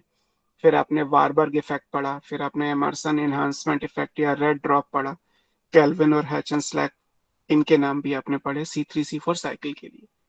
सो दीज आर ऑलमोस्ट जो डिस्कवरी हमें याद रखनी है इस चैप्टर में, किसने किस पे काम किया और क्या कंक्लूड किया अपने एक्सपेरिमेंट से, वो देखा हमने। अब बात करते हैं कि फोटोसिंथेसिस होती कहाँ पे है। फोटोसिंथेसिस सबको पता है, लीफ ऑर्गन है प्लांट का। लीफ के अंदर जो सेल्स होती हैं वो मीजोफिल सेल्स, और फिर उसके बाद उन सेल्स के अंदर जो स्ट्रक्चर है दैट इज क्लोरोप्लास्ट। फोटोसिंथेसिस कहाँ होती है? लीफ के अलावा फोटोसिंथेसिस किसी चीज में होती है? बताओ। आपकी बुक में हेडिंग है where does photosynthesis take place.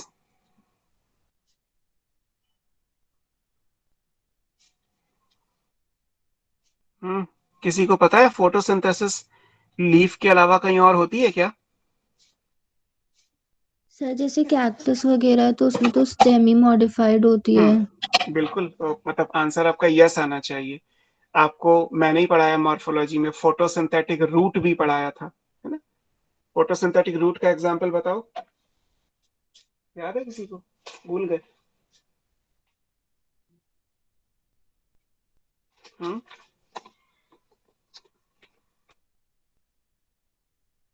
किसी को याद है? सर शायद से या तो गिलोय में थी या जो ट्रापा हम्म था उसमें थी। दोनों में थी। ओ, गिलोय मतलब टीनोस्पोरा और ट्रापा, उसमें फोटोसिंथेटिक रूट थी।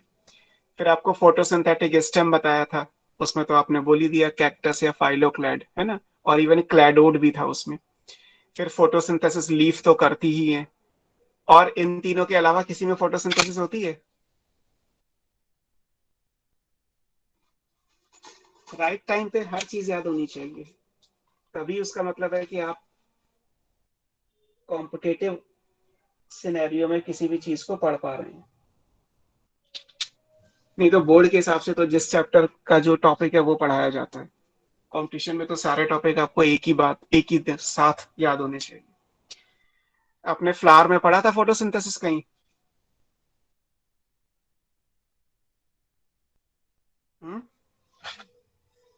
Yes sir.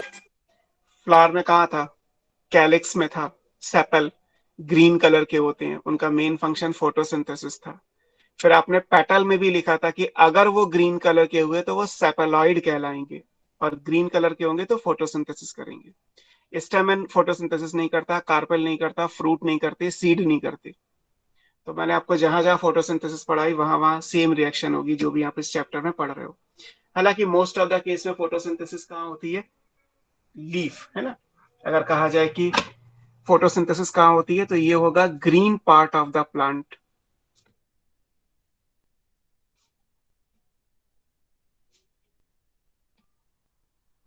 और इसमें फिलहाल हम क्या कंसिडर कर रहे हैं?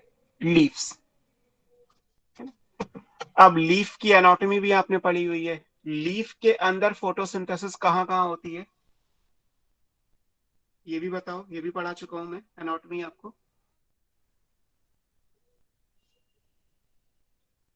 है ना। यहाँ मैंने आपको बताया लीफ और लीफ के अलावा जो अदर पार्ट्स हैं, अदर में आपने रूट पढ़ लिया, स्टेम पढ़ लिया, फ्लावर का पेटल पढ़ लिया और सेपल पढ़ लिया। बट अभी हम लीफ की बात कर रहे हैं कि लीफ के अंदर फोटोसिंथेसिस कहाँ कहाँ होती है, बताओ। लीफ का स्ट्रक्चर याद है एनाटॉमी का? सर मीजोल सेल क्लोरोप्लास्ट के अंदर क्लोरोप्लास्ट। मीजोफिल सेल्स हो गई, और कोई?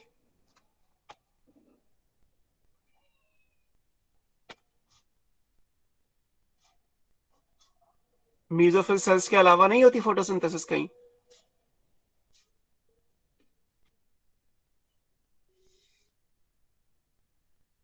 बोलो।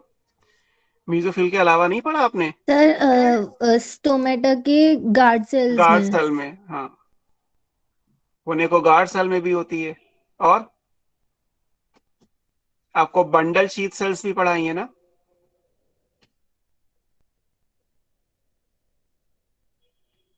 आप देखिएगा आपको गार्ड सेल और बंडल शीथ सेल्स भी मिलेंगी।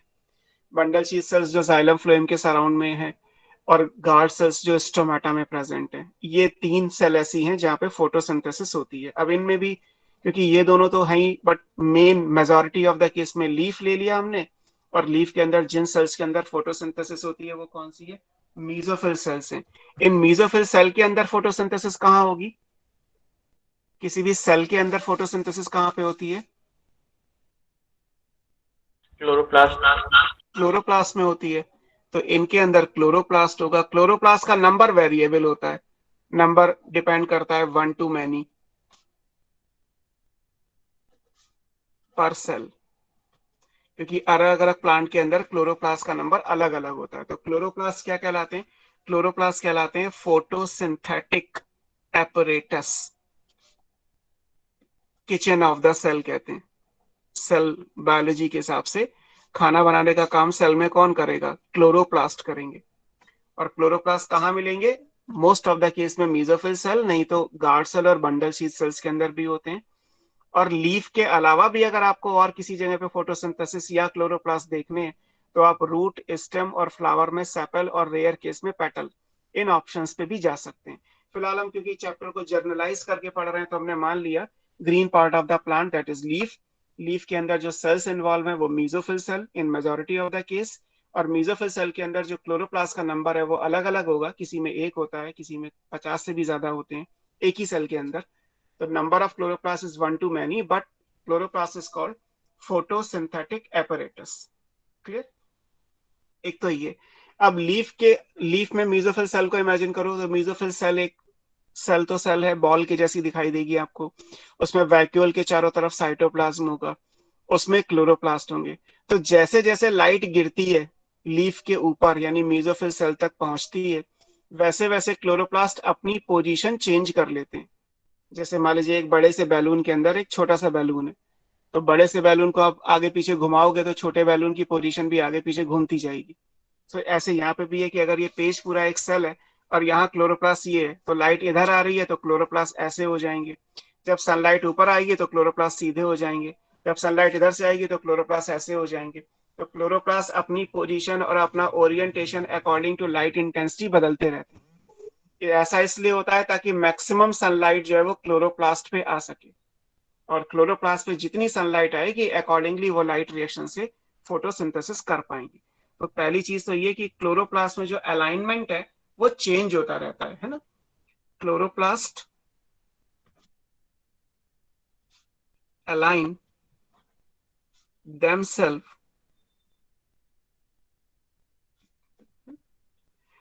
along the wall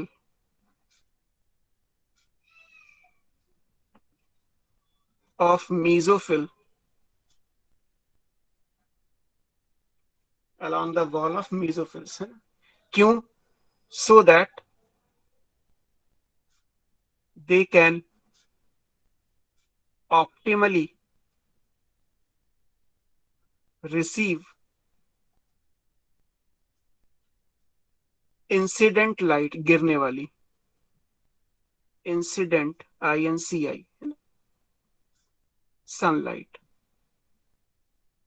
जो सनलाइट उनके ऊपर गिर रही है उसका ऑप्टिमम यूटिलाइजेशन हो सके, वो ऑप्टिमली वो ट्रैप कर सके, इसके लिए क्लोरोप्लास्ट मेसोफिल सेल के अंदर जो वॉल है उसमें अपनी अपनी पोजीशन को चेंज करते रहते हैं। They align themselves. तो ये सबसे इंपॉर्टेंट चीज है जो आपको ध्यान में रखनी है। अब किसी भी क्लोरोप्लास्ट का स्ट्रक्चर क्या है और उसके अंदर क्या क्या चीजें होती हैं उनको देख लेते हैं। सर बंडल शीट सेल्स और गार्ड सेल्स में भी क्लोरोप्लास्ट के अंदर ही होगी ना?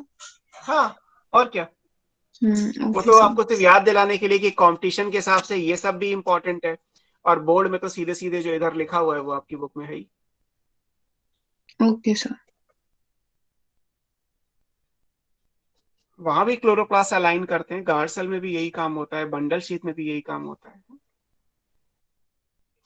बट अगर लीफ है तो लीफ में मीजोफिल सेल है और गार्ड सेल दोनों है। मान लीजिए रूट फोटोसिंथेटिक होती तो उसमें ये वाली सेल तो होती लेकिन वहां गार्ड सेल तो नहीं होती ना। रूट के अंदर तो स्टोमेटा कभी नहीं होते, किसी भी रूट में कोई स्टोमेटा नहीं होता। तो ये सब यस। आपको मतलब सारी चीजें खुद ही ध्यान में रखनी है कि क्या मैंने मार्फो में पढ़ा था, क्या मुझे एनाटॉमी में पढ़ाया गया था, और क्या मुझे फोटोसिंथेसिस फिजियो में पढ़ाया गया। अगर कोई क्वेश्चन तीन चार चीजों को मिला के आ जाएगा तो मुझे उसका आंसर क्या करना है, बेस्ट पॉसिबल मैनर में क्या कंक्लूजन निकल के आएगा वो सोचना है आपको, है ना। और ऐसे क्वेश्चंस कॉमन है। एक्चुअली ऐसे ही क्वेश्चंस होते हैं जो डिसाइडिंग होते हैं, क्योंकि पेपर अगर सिर्फ एनसीईआरटी से नीट का आएगा तो इसका मतलब किसी लेवल पे तो जाके उन्हें कोई ना कोई तो टफ क्वेश्चन देना होगा। टफ क्वेश्चन बहुत ज्यादा नहीं होते, 90 में से मुश्किल से 10 या 15 क्वेश्चन ऐसे होंगे जो डिसाइडिंग होंगे कि बायो में किसी के नंबर ज्यादा और किसी के कम क्यों हो रहे हैं। बाकी जो 75 क्वेश्चन हैं वो सब कर लेंगे, वो तो सब एनसीईआरटी के कॉन्सेप्ट और एनसीईआरटी की लाइन टू लाइन कॉपी होती है। बायो में मैक्सिमम स्कोर करने के लिए आपको सब एक साथ लेके आना चाहिए, तभी वो चीजें हो पाएंगी। क्लोरोप्लास्ट का स्ट्रक्चर क्या है फटाफट इस पेज पे नहीं, मैं नेक्स्ट पेज पे बना देता हूँ, क्योंकि मुझे और भी चीजें उसमें लिखनी है। क्लोरोप्लास्ट का स्ट्रक्चर क्या होगा? क्लोरोप्लास्ट को सेल में, सेल पढ़ा है आपने? सेल भी नहीं पढ़ा ना अभी, नो सर। क्योंकि क्लोरोप्लास्ट का स्ट्रक्चर दोनों जगह दिया हुआ है, सेल में भी दिया हुआ है और यहाँ भी दिया हुआ है। एनसीईआरटी में दोनों जगह डिस्क्रिप्शन क्लोरोप्लास्ट का दिया है। फिर भी मुझे यहाँ पे अपने हिसाब से पढ़ाना है तो मैं पढ़ा ही देता हूँ आपको।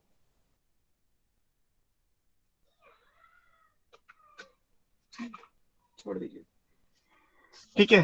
तो क्लोरोप्लास्ट का स्ट्रक्चर क्या है हम उस पर चलते हैं ना। अब क्लोरोप्लास्ट एक तरीके का प्लास्टिड है। प्लास्टिड तो समझते हैं, क्लोरोप्लास्ट, ल्यूकोप्लास्ट, क्रोमोप्लास्ट, अलग अलग कलर के होते हैं। हमें ग्रीन वाले पढ़ने हैं बिकॉज हमारा काम फोटोसिंथेसिस से रिलेटेड है। तो अगर आप किसी भी प्लास्टिड को बनाओगे, लाइक मैं ऐसे बना देता हूँ, ये एक प्लास्टिड है। कोई भी प्लास्टिड अगर आप बनाओगे तो वो दो मेम्ब्रेन से बना होता है, डबल मेम्ब्रेन बाउंड होता है। तो दो मेम्ब्रेन बना लीजिए, ये ऐसे। सो क्लोरोप्लास्ट क्या है? Double membrane bound cell organelle है। नाम दे दीजिए इनके क्या क्या है। जो बाहर वाली मेम्ब्रेन है ये आउटर है, प्लास्टिड है तो इसे कहते हैं आउटर प्लास्टिडियल मेम्ब्रेन। जो अंदर वाली है वो आएगी इनर प्लास्टिडियल, प्लास्टिड की है तो प्लास्टिडियल मेम्ब्रेन। और दोनों मेम्ब्रेन के बीच में स्पेस आएगा, that is called periplastidial space. तो दो मेम्ब्रेन और दोनों मेम्ब्रेन के बीच का स्पेस सिंपल है, outer membrane, inner membrane and the space between these two. इन तीनों को मिला के क्या बन गया, ये हमारा प्लास्टिड यानी क्लोरोप्लास्ट है। तो ये हो गया क्लोरोप्लास्ट का एनवेलप। एनवेलप मतलब कवरिंग। तो ये क्लोरोप्लास्ट का एनवेलप हो गया है ना, क्योंकि डबल मेम्ब्रेन बाउंड है तो डबल मेम्ब्रेन स्ट्रक्चर हमने बना दिया। अब क्या होगा, इसी क्लोरोप्लास्ट के अंदर आपको यहाँ पे नजर आएगा स्ट्रोमा या मैट्रिक्स। ये जो स्ट्रक्चर है ये है ना, ये क्या है, ये है स्ट्रोमा या इसको हम मैट्रिक्स कहते हैं।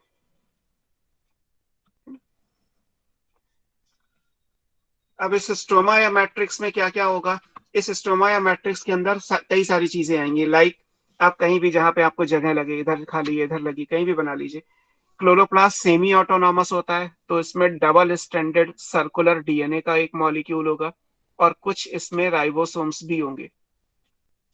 तो ये मैं यहां लिख दे रहा हूं, these are 70s ribosomes.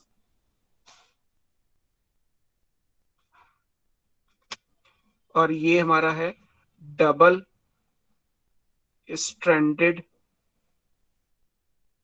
Circular DNA. Chloroplast के पास अपने डीएनए और अपने राइबोसोम होते हैं। और ये मैट्रिक्स या स्ट्रोमा में ही है ना, ये लिखा हुआ है यहाँ पे, है ना, नीचे जगह खाली छोड़ दी मैंने यूज करने के हिसाब से। इसके अलावा क्लोरोप्लास्ट के अंदर भी कुछ स्टार्च के ग्रेन्स होते हैं, कहीं भी बना लीजिए, दिस इज स्टार्च ग्रेन। और इसके अलावा फैट के कुछ बबल्स होंगे, फैट के होंगे तो ये लिपिड के हैं। लिपिड के छोटी छोटी ड्रॉप्स हैं तो इन्हें ड्रॉपलेट्स कहा जाता है।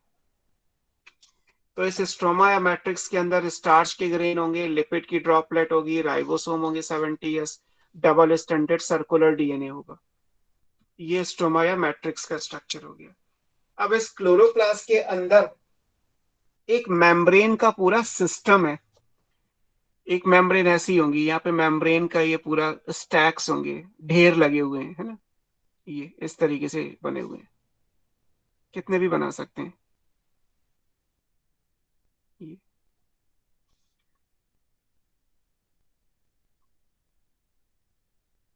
ऐसे ये मेम्ब्रेन के ढेर, stacks of membrane, and these are interconnected by one. ये एक दूसरे से जुड़े होंगे, किसी भी एक से ही जुड़े होंगे, है ना, ऐसा नहीं है कि चार पांच से जुड़े होंगे। जैसे ये एक एक करके मैंने यहाँ पे जोड़ के दिखा दिया, लाइक दिस, कहीं भी जोड़ सकते हैं। तो ये सब आपस में जो है वो इंटरकनेक्टेड है, ठीक है। अब इन स्टैक्स को कहते हैं क्या है, यहाँ से यहाँ तक का जो है वो ये पूरा एक स्टैक है, ढेर। जैसे आपको क्या करना है, आपको बैंगल्स के ऊपर बैंगल्स रखते जाना है, तो बेसिकली बैंगल का एक स्टैक बन के तैयार हो गया। कॉइन्स के ऊपर कॉइन्स रखते जाइए, रिंग्स के ऊपर रिंग्स रखते जाइए, लाइक दिस। इस स्टैक को हम क्या बोलते हैं, ये क्या है, स्टैक है, स्टैक ऑफ। जो मेम्ब्रेन होती है, जो लेयर बनी है, जो रेड लाइंस बनी है, ये क्या कहलाती हैं, they are called thylakoid. Thylakoid को आप फोटो सिंथेटिक लैमिली, लैमिली का मतलब लेयर होता है, ऐसी लेयर जिनमें फोटोसिंथेसिस हो सकती है। तो ये स्टैक्स ऑफ थैलेक्वाइड है, ये वन स्टैक है, ये दूसरा स्टैक है, ये तीसरा है, ये चौथा है। इन स्टैक को कहते हैं क्या है, they are called granum. Single है तो ग्रेनम कहलाएगा, प्लूरल होगा तो ग्रेना। तो ये क्या, एक है तो क्या कहलाएगा, ग्रेनम। बहुत सारे मिलके क्या बन गए, ग्रेना, है ना। तो ये ग्रेनम आ गया। ग्रेनम के अंदर ये थैलेक्वाइड है, तो आप इन्हें क्या बोल सकते हैं, they are called granal thylakoid, क्योंकि ये जो मेम्ब्रेन है, जो फोटोसिंथेटिक लैमेली है, वो ग्रेना का पार्ट है, वो स्टैक का पार्ट है, तो क्या कहलाएगा, ग्रेनल थैलेक्वाइड कहलाएगा। अब दो ग्रेना को कनेक्ट करने वाली जो है, ये तो मैट्रिक्स या स्ट्रोमा में अकेली है, इसमें तो कोई ढेर नहीं बना हुआ, कोई स्टैक नहीं बना हुआ, ये कहलाती है स्ट्रोमल, क्योंकि ये स्ट्रोमा में है, थाइलेक्वाइड या लैमेली। ये एक लेयर है और ऐसे ही कम से कम 50 से 100 लेयर का ढेर लगा हुआ है, इतना अंतर है। तो लेकिन फोटोसिंथेसिस की लैमेली ये भी है, इसमें 50 है लेकिन है तो एक्चुअली थैलेक्वाइड ही ना, यहाँ अकेला है लेकिन ये भी थैलेक्वाइड है। ये क्योंकि स्ट्रोमा में डायरेक्ट है तो इसे स्ट्रोमल थैलेक्वाइड बोल दिया है, ये ग्रेना का पार्ट है तो इसलिए इसको ग्रेनल थैलेक्वाइड बोल दिया। तो एक थैलेक्वाइड का पूरा सिस्टम हो गया और एक मैट्रिक्स अलग से हो गया। तो ये क्लोरोप्लास्ट का स्ट्रक्चर हो गया।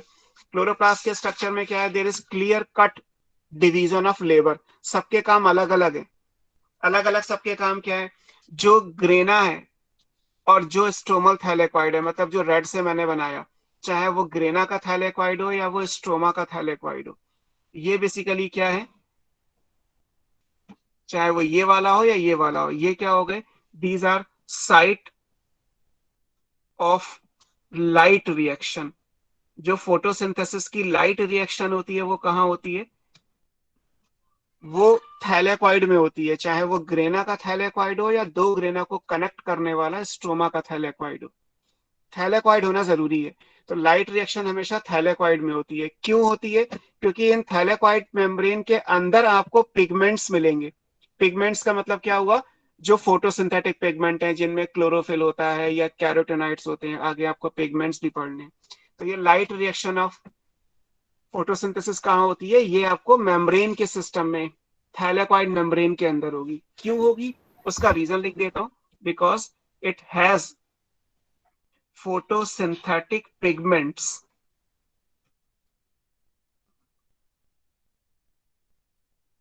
तो जो यहाँ पे स्ट्रोमल लैमेले वहां पे भी होगा फोटोसिंथेसिस? हाँ, यहाँ भी होगा, यहाँ भी होगा, इसीलिए यहाँ से लेके यहाँ तक एक साथ लिख दिया ना पूरा। तो लाइट रिएक्शन यहाँ होती है, क्यों, क्योंकि थैलेक्वाइड मेम्ब्रेन के अंदर फोटोसिंथेटिक पिगमेंट्स होते हैं, इट हैज फोटोसिंथेटिक पिगमेंट, है ना। पिगमेंट हमेशा मेम्ब्रेन बाउंड होते हैं, ये हमेशा थैलेक्वाइड मेम्ब्रेन के अंदर होते हैं, धसे हुए, आधे मेम्ब्रेन के अंदर आधे मेम्ब्रेन से बाहर, लाइक दिस। तो क्योंकि इसमें पिगमेंट्स हैं, इसलिए राइट रिएक्शन यहां से होती है। कभी आए कि स्ट्रोमा का लैमेली या थैलेक्वाइड या ग्रेना का लैमेली या थैलेक्वाइड, कोई भी थैलेक्वाइड है, चाहे यहाँ का हो या यहाँ का हो, कोई भी थैलेक्वाइड के अंदर लाइट रिएक्शन क्यों होती है, तो उसका सिंपल आंसर है, क्योंकि थैलेक्वाइड मेम्ब्रेन के अंदर पिगमेंट्स होते हैं जो लाइट रिएक्शन के लिए रिस्पॉन्सिबल है। डार्क रिएक्शन यहाँ होती है स्ट्रोमा या मैट्रिक्स में, this is site of dark reaction.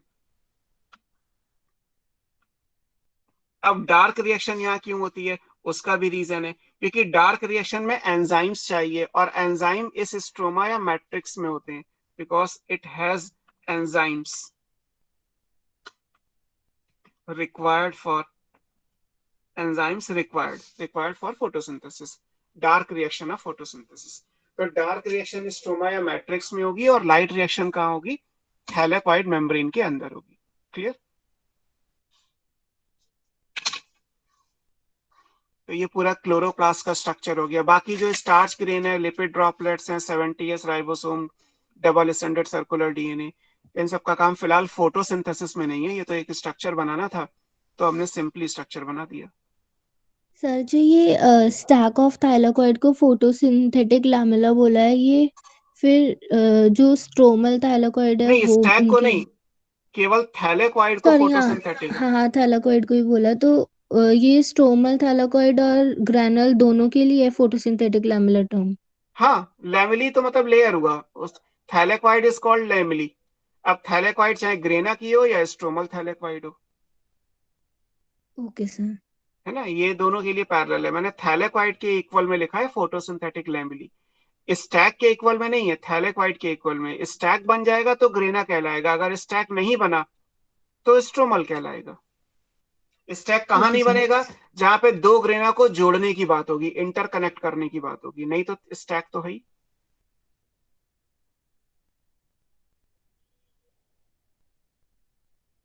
ठीक है, ये तो वो स्ट्रक्चर यस हो सर। गया जो, हाँ ये तो वो स्ट्रक्चर हो गया जो आपको सेल में चाहिए। सेल वाले चैप्टर में जब आप क्लोरोप्लास्ट पढ़ोगे तो ये है। अब हम और डिटेल में चलते हैं, इसी में और क्या क्या चीजें इंपॉर्टेंट है in terms of structure of chloroplast, है ना? उसमें सर देखिए। हाँ, थाइलाकोइड सिंगल मेम्ब्रेन होते हैं या डबल मेम्ब्रेन? नहीं सिंगल मेम्ब्रेन होते हैं, ये तो एक मेम्ब्रेन है। Thylakoid membrane is like biological membrane, जैसे प्लाज्मा मेम्ब्रेन होती है वैसी होगी, ओके सर। है ना? तो ये लाइट रिएक्शन और डार्क रिएक्शन की जहां तक बात थी, तो ये वाला हमने सेक्शन कंप्लीट किया, है ना? जैसे मान लीजिए अब इसमें से कोई भी एक मेम्ब्रेन ले लो, लाइक आप चाहे तो ये ले लो, या इसमें से कोई भी एक मेम्ब्रेन ले लो। तो इस मेम्ब्रेन की जो थिकनेस होगी, उस थिकनेस का मतलब वही जो प्लाज्मा मेम्ब्रेन, अब क्योंकि आपने सेल पढ़ा नहीं है, अगर अपने आप से भी थोड़ा बहुत देखा होगा, तो सेल मेम्ब्रेन का स्ट्रक्चर क्या है? Fluid mosaic model. तो जैसे सेल मेम्ब्रेन का स्ट्रक्चर होता है, वैसे ही इस एक मेम्ब्रेन का स्ट्रक्चर है, चाहे वो मेम्ब्रेन ग्रेना का पार्ट हो या दो ग्रेना को कनेक्ट करने वाली स्ट्रोमा का पार्ट हो, सेम है ना? डिफरेंस क्या है कि इसमें बस पिगमेंट है, इसीलिए ये फोटोसिंथेसिस कर सकता है। बाकी चीजें सेम है। बाकी जो मेम्ब्रेन का स्ट्रक्चर आप पलट के देख लीजिएगा क्लास खत्म होने के बाद कि प्लाज्मा मेम्ब्रेन का स्ट्रक्चर क्या है, फ्लूइड मोज़ेक मॉडल क्या होता है, तो जो वहां पे लिखा हुआ है वही यहाँ पे भी आएगा। बस यहाँ पे उस मेम्ब्रेन के अंदर ये पिगमेंट्स एक्स्ट्रा हो गए, दैट्स वाई ये मेम्ब्रेन फोटोसिंथेसिस करने के लिए कैपेबल हो गया। ठीक है, अब इसकी बात करते हैं। अगर मान लीजिए ये हो गया स्ट्रक्चर, अब इसमें भी दो अलग अलग पार्ट हैं। जब आप एक स्टैक को बनाओगे, मान लीजिए आपने एक बैंगल के ऊपर बैंगल्स रखते चले गए, तो एक तो बैंगल के अंदर स्पेस आएगा और एक बैंगल के बाहर स्पेस होगा। आई बात समझ में? अगर आपने एक रिंग के ऊपर दूसरा रिंग, तीसरा रिंग, चौथा रिंग, पांचवा रिंग, रिंग्स का ढेर लगा दिया, तो एक तो रिंग्स के अंदर स्पेस आएगा और एक रिंग के बाहर आएगा। ऐसे मान लीजिए अगर यहाँ रिंग रखी हुई है, तो रिंग के बाहर क्या आएगा? रिंग के बाहर तो ये स्ट्रोमा आएगा जो भी आपने बनाया, और रिंग के अंदर क्या आएगा? रिंग के अंदर केवल एक खाली जगह आएगी, मतलब यहाँ पे क्या होगा? कुछ नहीं है। और यहाँ पे क्या है? मैट्रिक्स, और दोनों के बीच में क्या हो गया? ये रिंग यानी कि मेम्ब्रेन। क्लियर? अब जब आपने ये रखा, इसको हम क्यों बोलेंगे? क्या इसको आप बोलेंगे कि कनेक्ट करने के हिसाब से, अगर हम ये कहें कि मैं इसको इस पेज पे बना दे रहा हूं जहां पे आपने ये हेडिंग लिखी थी कि जैसे ये एक थैलेकॉइड मेम्ब्रेन है, ये सिंगल थैलेकॉइड है। अब मैं ये जो डबल लाइन बना रहा हूं, ये मेम्ब्रेन की थिकनेस है एक्चुअली, है ना? ये दो मेम्ब्रेन नहीं है, इसीलिए मैं डॉटेड लाइन बना दे रहा हूं। ये एक सिंगल थैलेकॉइड मेम्ब्रेन है ना? ये थिकनेस ऑफ द मेम्ब्रेन है ना? लिख भी दे रहा हूं, आपको समझ में आ जाएगा। थिकनेस ऑफ मेम्ब्रेन, और ये मेम्ब्रेन फिलहाल कौन सी है? इट्स ए थाइलेक्वाइड मेम्ब्रेन या फोटोसिंथेटिक लैमेली, कुछ भी नाम दे दीजिए। इस मेम्ब्रेन के अंदर पिगमेंट्स होते हैं। अब जैसे मैं आपको समझा रहा था कि ये सिंगल बैंगल है, तो बैंगल में जो ग्लास की बैंगल अगर है, तो ग्लास के बैंगल की जो मोटाई है वो ये। अब इस ग्लास के बैंगल के अंदर एक स्पेस आएगा, खाली जगह। इस स्पेस को हम क्या बोलते हैं? इसे ल्यूमेन बोला जाता है। थैलेकॉइड मेम्ब्रेन के अंदर जो जगह आएगी, खाली जगह, वो क्या है? ल्यूमेन। और इसके बाहर क्या आएगा? इसके बाहर तो स्ट्रोमा या मैट्रिक्स होगा। अगर इसको आप क्लोरोप्लास्ट में इमेजिन करोगे, तो इस मेम्ब्रेन के बाहर यहाँ पे क्या आएगा? यहाँ आएगा स्ट्रोमा या मैट्रिक्स। ऐसे डायग्राम तो आएगा। अगर मान लीजिए आपने इस डायग्राम को इस डायग्राम से समझोगे, तो ये अगर एक थैलेकॉइड मेम्ब्रेन है, तो जो ये रेड लाइन है, ये रेड लाइन की थिकनेस हो गई, और इस रेड लाइन के अंदर जो इस जगह है, ये हो गया ल्यूमेन, और इसके बाहर अगर आप देखोगे तो क्या आएगा? स्ट्रोमा या मैट्रिक्स। तो हमने एक थैलेकॉइड मेम्ब्रेन बना दी, और उसमें बाहर हो गया स्ट्रोमा या मैट्रिक्स, अंदर हो गया स्पेस खाली। इसमें तो मैट्रिक्स है, इसमें तो कोलाइडल सोल्यूशन होगा, यहाँ कुछ नहीं होगा, एयर होगी केवल, बस, और कुछ नहीं है। तो ये स्पेस कहलाता है, इसको ल्यूमेन बोलते हैं। इसी मेम्ब्रेन के अंदर जो आपने लिखा कि थैलेकॉइड मेम्ब्रेन में लाइट रिएक्शन क्यों होती है, क्योंकि इसके अंदर फोटोसिंथेटिक पिगमेंट्स होते हैं। तो पिगमेंट्स यहाँ पे आपको ऐसे, अभी आप ट्रायंगल से बना लीजिए स्ट्रक्चर, थोड़ी थोड़ी दूर पे होते हैं, ये प्रेजेंट है ना। ये क्या कहलाते हैं? These are called photo system. अभी हमने कुछ देर पहले लिखा था कि दो फोटो सिस्टम का कॉन्सेप्ट PS1 PS2 है ना, ये कॉन्सेप्ट दिया था। तो concept of two photo system है ना, वारबर्ग के एक्सपेरिमेंट में आपने लिखा था। ये फोटो सिस्टम है, इनके अंदर फोटोसिंथेटिक पिगमेंट्स हैं।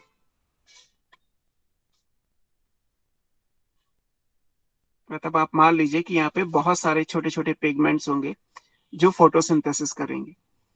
पूरी मेम्ब्रेन में नहीं होते, थोड़ी थोड़ी दूर पे होते हैं ये ऐसे। तो एक मेम्ब्रेन में है, फिर ऐसे मान लीजिए इसके नीचे ढेर लगाओगे ना, तो इसके नीचे इसके ऊपर, आपको ऐसे मान के चलना है। तो ये फोटो सिस्टम्स के, अभी हम फोटो सिस्टम्स का भी देखेंगे क्या है ना।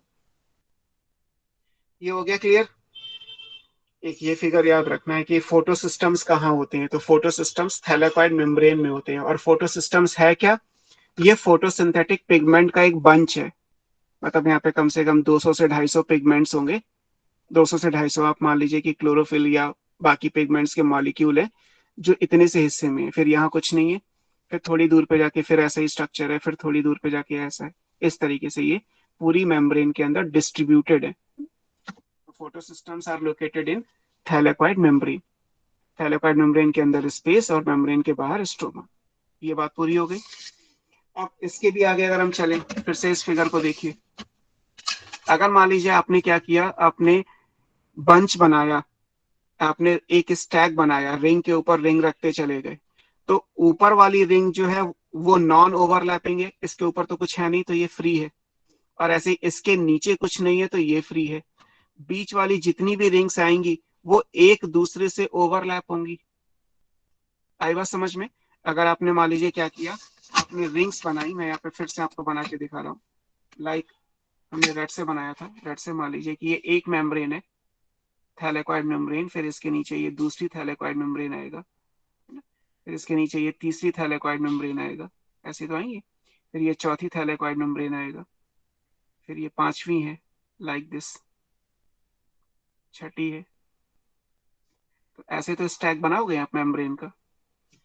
अब ये क्या है, यहां से यहां तक पूरा एक ग्रेना है, सिंगल है तो ग्रेनम है ना। तो जो इसमें पहली वाली है और जो इसमें आखिरी वाली है, ये दोनों ऐसी हैं कि इसके ऊपर कुछ नहीं है तो नॉन ओवरलैपिंग, इसको कोई कवर अप नहीं कर रहा, और इसके नीचे कोई नहीं है तो कोई इसको नहीं कवर अप कर रहा। तो पहली और आखिरी वाली जो है वो क्या है, वो कहलाती है नॉन एप्रेस्ड, मतलब किसी से दबी हुई नहीं है, ये फ्री है। नॉन एप्रेस्ड रीजन ऑफ, अब क्योंकि ये ग्रेना है तो क्या कहलाएगा, ग्रेनल थाइलेक्वाइड।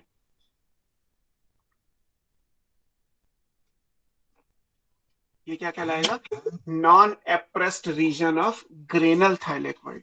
क्लियर? एक ये बात हो गई। अगर हम बीच की बात करेंगे, लाइक ये सेकंड वाली है, तो सेकंड वाली के ऊपर ये होगा और सेकंड वाली के नीचे ये होगा। फिर ये थर्ड वाली है जिसके ऊपर ये सेकंड है और नीचे फोर्थ है। फिर ये फोर्थ वाली है जिसके ऊपर ये थर्ड है और नीचे फिफ्थ है। ये फिफ्थ वाली है जिसके ऊपर ये फोर्थ है और नीचे सिक्स है। ये सिक्स वाली है जिसके ऊपर फिफ्थ है और नीचे ये सेवेंथ है। तो बीच में जितनी भी होंगी ये सब एक दूसरे से ओवरलैप हो रही हैं, उनके ऊपर भी कुछ है, उनके नीचे भी कुछ है। ये कहलाते हैं एप्रेस्ड रीजन, दबे हुए।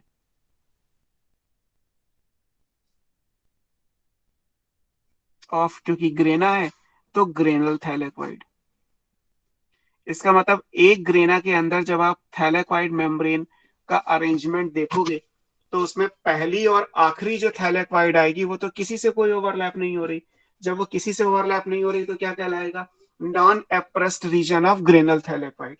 और बीच में जितनी भी थैलेकॉइड मेम्ब्रेन्स आएंगी वो तो सब एक दूसरे से ओवरलैप हो रही हैं, वो क्या बन जाएंगी, appressed region of granal thylakoid. इनको हमने अलग अलग क्यों देखा, क्योंकि आगे में इनकी जरूरत पड़ेगी है ना। आगे किसी टॉपिक में हमें ये लिखा मिलेगा कि नॉन एप्रेस्ड में क्या हुआ और एप्रेस्ड में क्या हुआ। तो एक्चुअली नॉन और एप्रेस्ड रीजन ग्रेना के अंदर कौन से होते हैं वो मैंने आपको यही समझाया कि नॉन एप्रेस्ड का मतलब है first and last of the grana, and rest in between are called appressed region of granal thylakoid. अगर मान लीजिए हम बोलो रीजन क्या है, वो चीज जो आप बता रहे हो क्या चीज। सर, मतलब जो चीज आपने अभी बताई इन दोनों में अलग अलग होगी, वो उसका रीजन क्या है सर? आगे हम कुछ पढ़ेंगे कि पिगमेंट कुछ यहाँ पे फिक्स होते हैं, कुछ पिगमेंट यहाँ होते हैं। ऐसा नहीं है कि सारे पिगमेंट कहीं भी बना दोगे, हर एक पिगमेंट की पोजीशन है। कुछ पिगमेंट ऐसे हैं जो एप्रेस्ड सेक्शन में होंगे, कुछ पिगमेंट ऐसे होंगे जो नॉन एप्रेस्ड में होंगे। तो कौन सा किस जगह पे वो आगे आपकी बुक में है। तो दैट्स वाई आपको ये एप्रेस्ड और नॉन एप्रेस्ड दोनों चीजें समझनी है। Okay sir. सर जो आपने अभी थैलाकोइड का डायग्राम बनाया था जिसमें फोटो सिस्टम बनाए थे वो एक बार दिखा दो। तो ये रहा, तो सिंपल है, ये लीजिए। हो गया सर, बस वो फोटो सिस्टम देखने थे कैसे बनाना है। अब ये ग्रेना थी, तो ग्रेना के अंदर स्टैक ऑफ थैलेकोइड था, तो इसलिए यहाँ पे एप्रेस्ड और नॉन एप्रेस्ड की पॉसिबिलिटी आई। अगर आप स्ट्रोमा का थैलेकोइड बनाओगे वो तो अकेला होता है ना, ये तो स्ट्रोमल थैलेकोइड है, ये तो होती ही सिंगल है, जबकि यहाँ पे ये स्टैक है, ढेर है ये। अब ये अगर अकेला है तो इसमें ये वाला सरफेस हो, मतलब इसके तो ओवरलैपिंग कुछ होगा ही नहीं ना। ये कैसा होगा, ये पूरी तरीके से नॉन एप्रेस्ड होगा, इसमें एप्रेस्ड सेक्शन होता ही नहीं।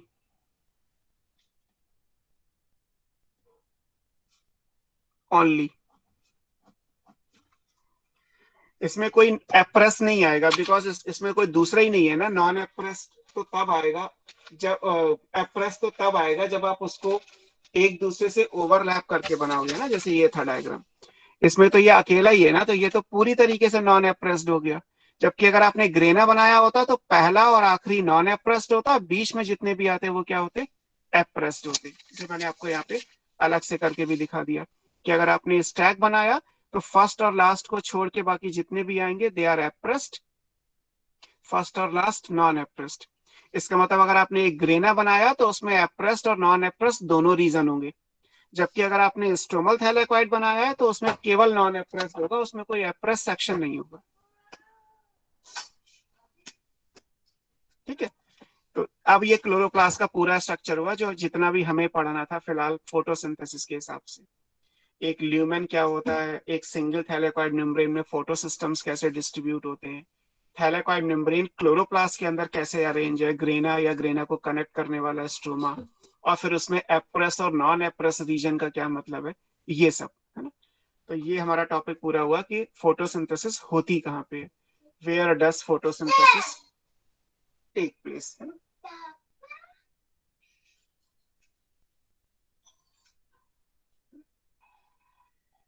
नेक्स्ट टॉपिक पे चलते हैं कि अब हमें बात करनी है कि पिगमेंट्स कौन कौन से इन्वॉल्व हैं फोटोसिंथेसिस में। जैसे अभी हमने लिखा था पीछे वाले पेज पे, पीछे वाला सर पेज इनके है, ल्यूमेन में क्या होता है? कुछ नहीं, खाली है, स्पेस ब्लैंक, एयर फिल्ड। अच्छा सर। अब हमें इनको देखना है कि ये पिगमेंट्स कौन कौन से हैं, और फिर इन पिगमेंट में हम फोटो सिस्टम को भी समझेंगे कि वो क्या होता है ना। पिगमेंट यहीं होंगे, यहाँ नहीं होंगे, जहां जहां ये रेड रेड्स बने हुए यहाँ पे पिगमेंट्स हैं। अब ये पिगमेंट्स कौन कौन से हैं इन पे बात करते हैं। ठीक है, ये रहा पेज, और नेक्स्ट हमारा क्या आएगा कि पिगमेंट्स कौन कौन से involve, how many pigments are involve in photosynthesis. तो मैं सीधे सीधे हेडिंग लिख दे रहा हूँ, फोटोसिंथेटिक पिगमेंट्स।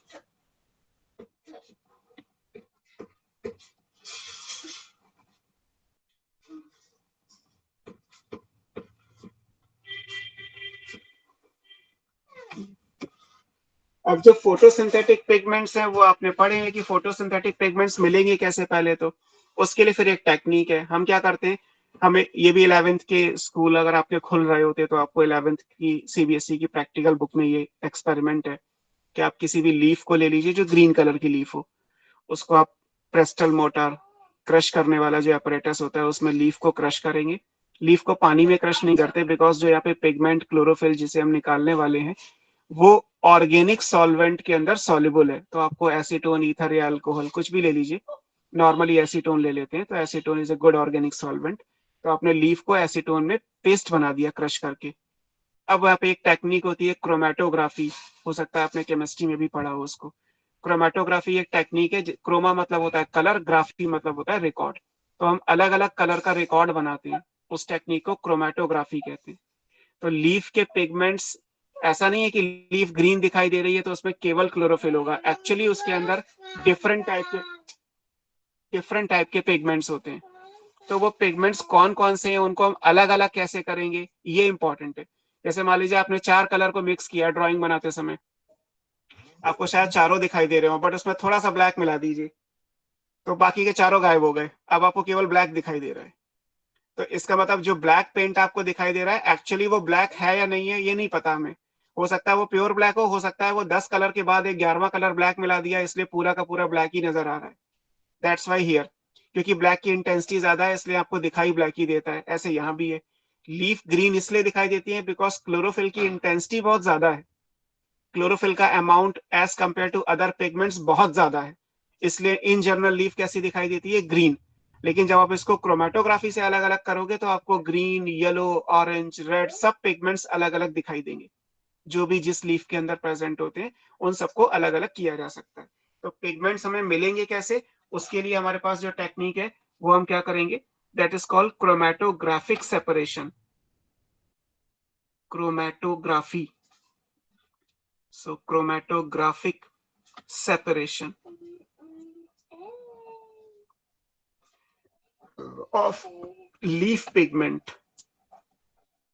लीफ में जो पिगमेंट्स है उनका हम क्रोमेटोग्राफिक सेपरेशन जब करेंगे तो हमें समझ में आएगा कि एक्चुअली लीफ के अंदर वन कलर नहीं होता है ना।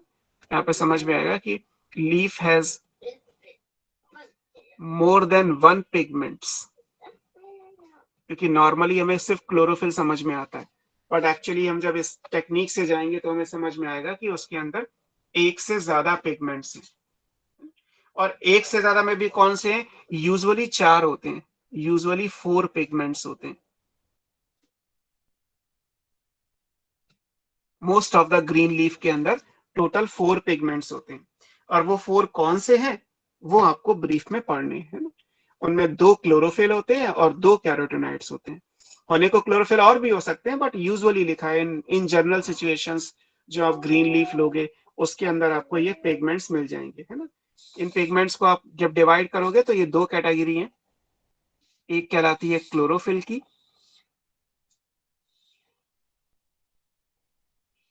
और एक कैटेगरी कहलाती है कैरोटीन्स की, कैरोटीनॉइड्स।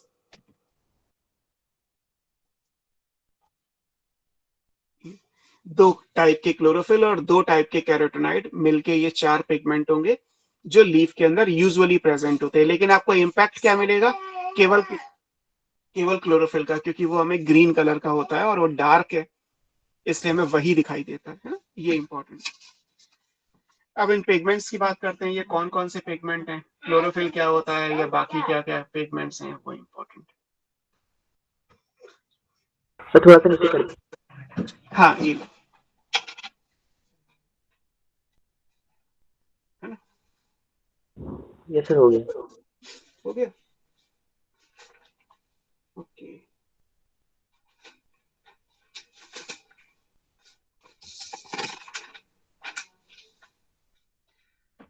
अब नेक्स्ट पिगमेंट क्या है हमारा, नेक्स्ट पिगमेंट कौन सा हमें पढ़ना है। सबसे पहले हम बात करते हैं क्लोरोफिल की, और हमें यहाँ पे जर्नल चीजें जितनी भी हमें याद रखने के हिसाब से इंपॉर्टेंट है वो देखनी है।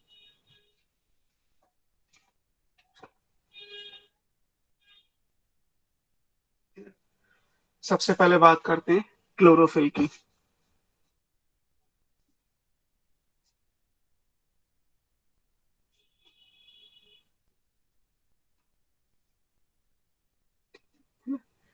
क्लोरोफिल कैसा होता है, ये ग्रीन पिगमेंट होता है ना, ग्रीन कलर का होगा।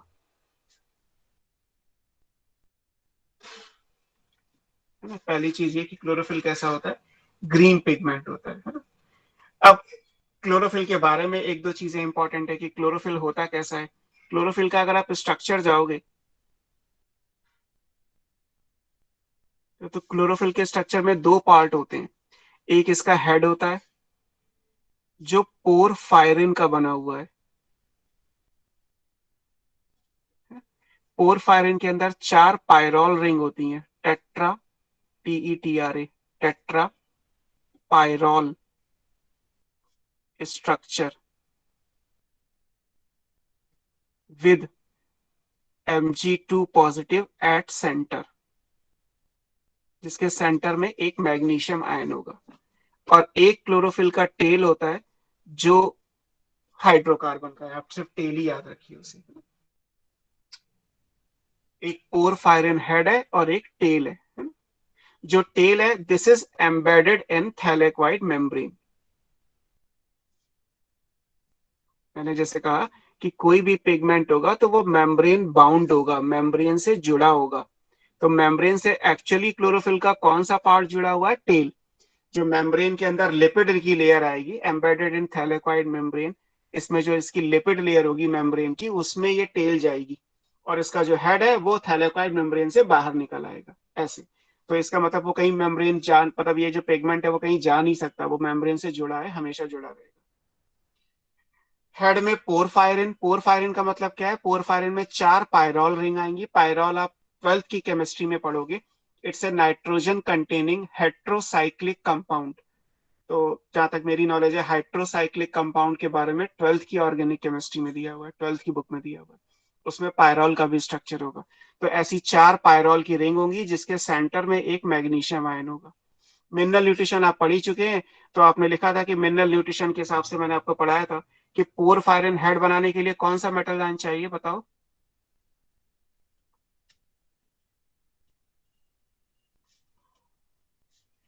बताओ कौन सा है, इससे ठीक पहले ही तो पढ़ा था आपने।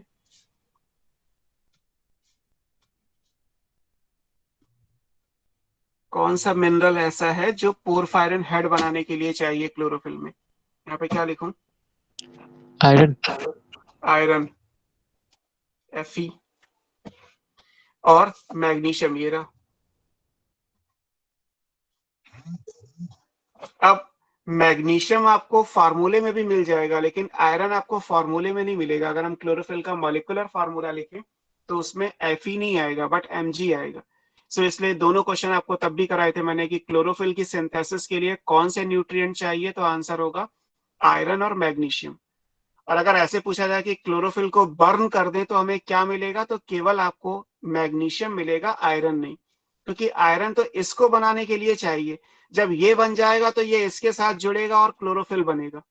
तो क्लोरोफिल में इसके साथ जुड़ने में मैग्नीशियम आयन एट सेंटर चाहिए, लेकिन इसको बनाने में आयरन की जरूरत पड़ेगी। तो क्लोरोफिल सिंथेसिस के लिए तो दोनों चीजें चाहिए, आयरन और मैग्नीशियम।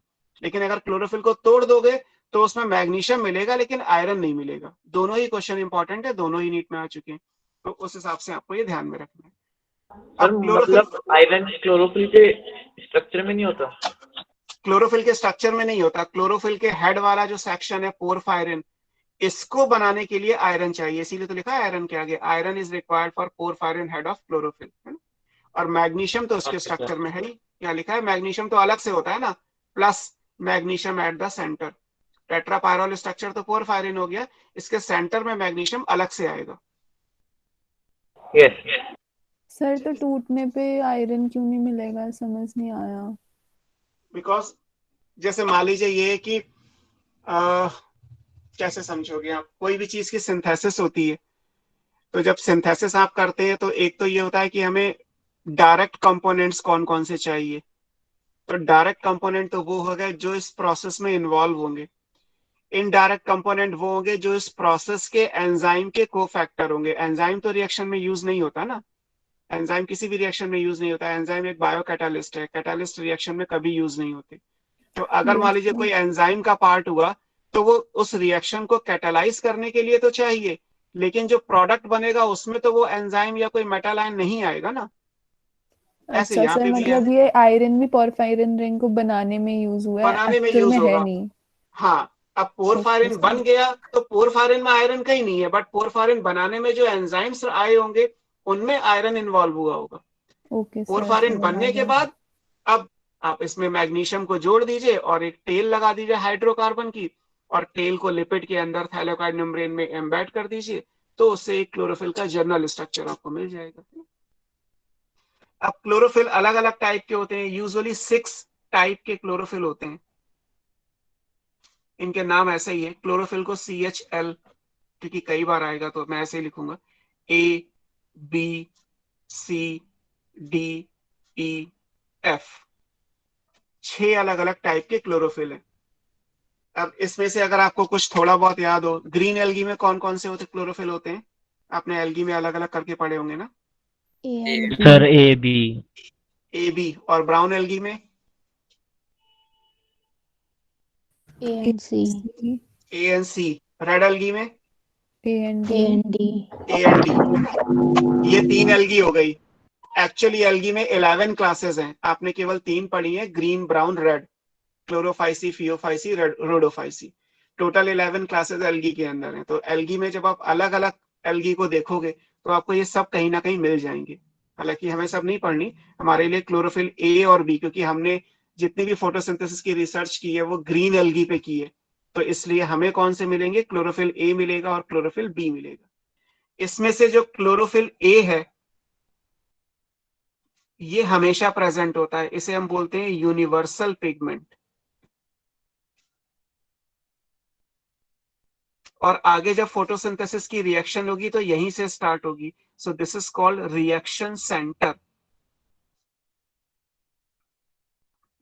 क्लोरोफिल ए क्या है, इसको हम यूनिवर्सल पिगमेंट या प्रिंसिपल पिगमेंट भी कह सकते हो।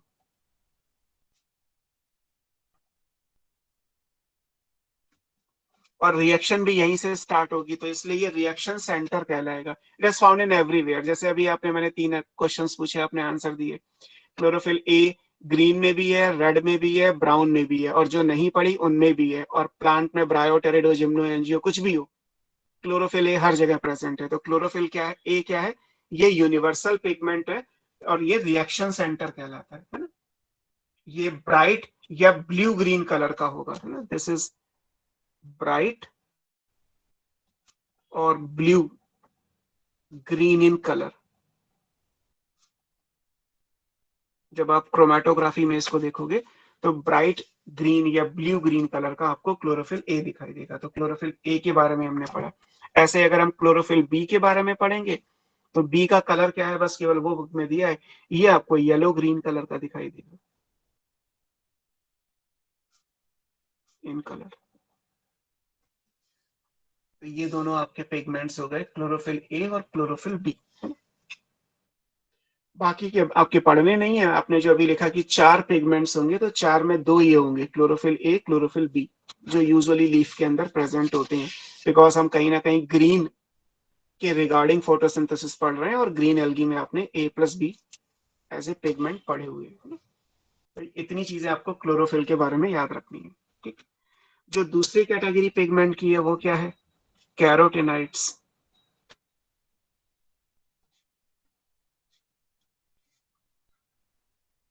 कैरोटिनाइड्स जो है वो 2 टाइप के होते हैं, ये येलो ऑरेंज कलर के हैं, यूजुअली डार्क कलर के हैं, येलो, ऑरेंज, रेड, है ना, इस तरीके से।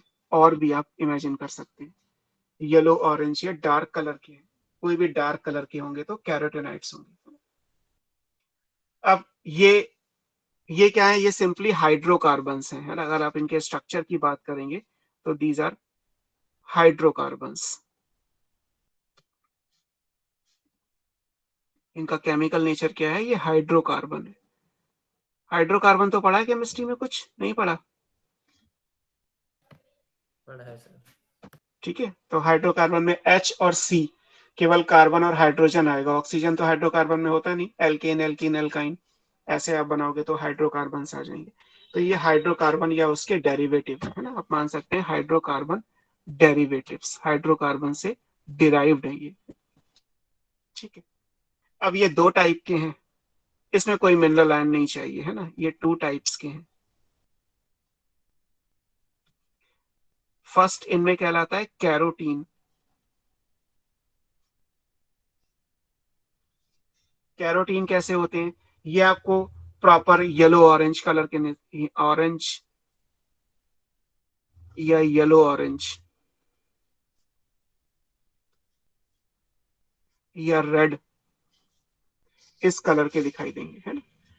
तो वो कैरोटीन्स कहलाते हैं। जैसे कैरेट का जो कलर है, कैरेट से डिस्कवरी हुई थी, इसीलिए नाम कैरोटीन दिया गया, है ना।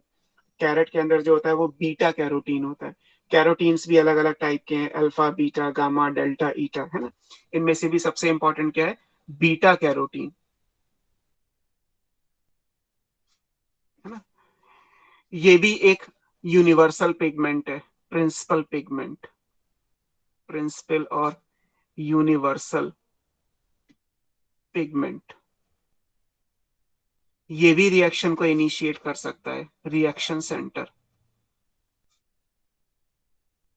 अब जैसे आपने किसी नॉर्मल लीफ को आप देखो तो आपने दो स्टेट लीफ की देखी होंगी, एक तो ग्रीन कलर की लीफ, और फिर जब लीफ येलो कलर की हो जाती है टूट के गिरने से पहले, मान लीजिए मनी प्लांट सबके घर में लगा होता है, तो ग्रीन कलर का लीफ और मनी प्लांट फिर पीला पड़ जाता है, कुछ दिनों में मनी प्लांट की लीफ ब्राउन कलर की हो जाएगी, अपने आप डिटैच हो जाएगी। तो जब वो ग्रीन है तो उसमें सब कुछ यहाँ के हिसाब से होगा, रिएक्शन यहाँ से इनिशिएट होगी। जब इसका स्टेटस येलो आया तो क्लोरोफिल खत्म हो गए, अब केवल ये अपीयर हो रहे हैं, और उस केस में फिर फोटोसिंथेसिस जो भी होगी, थोड़ी कम होगी बट होगी, वो कौन करेगा, बीटा कैरोटीन करेगा।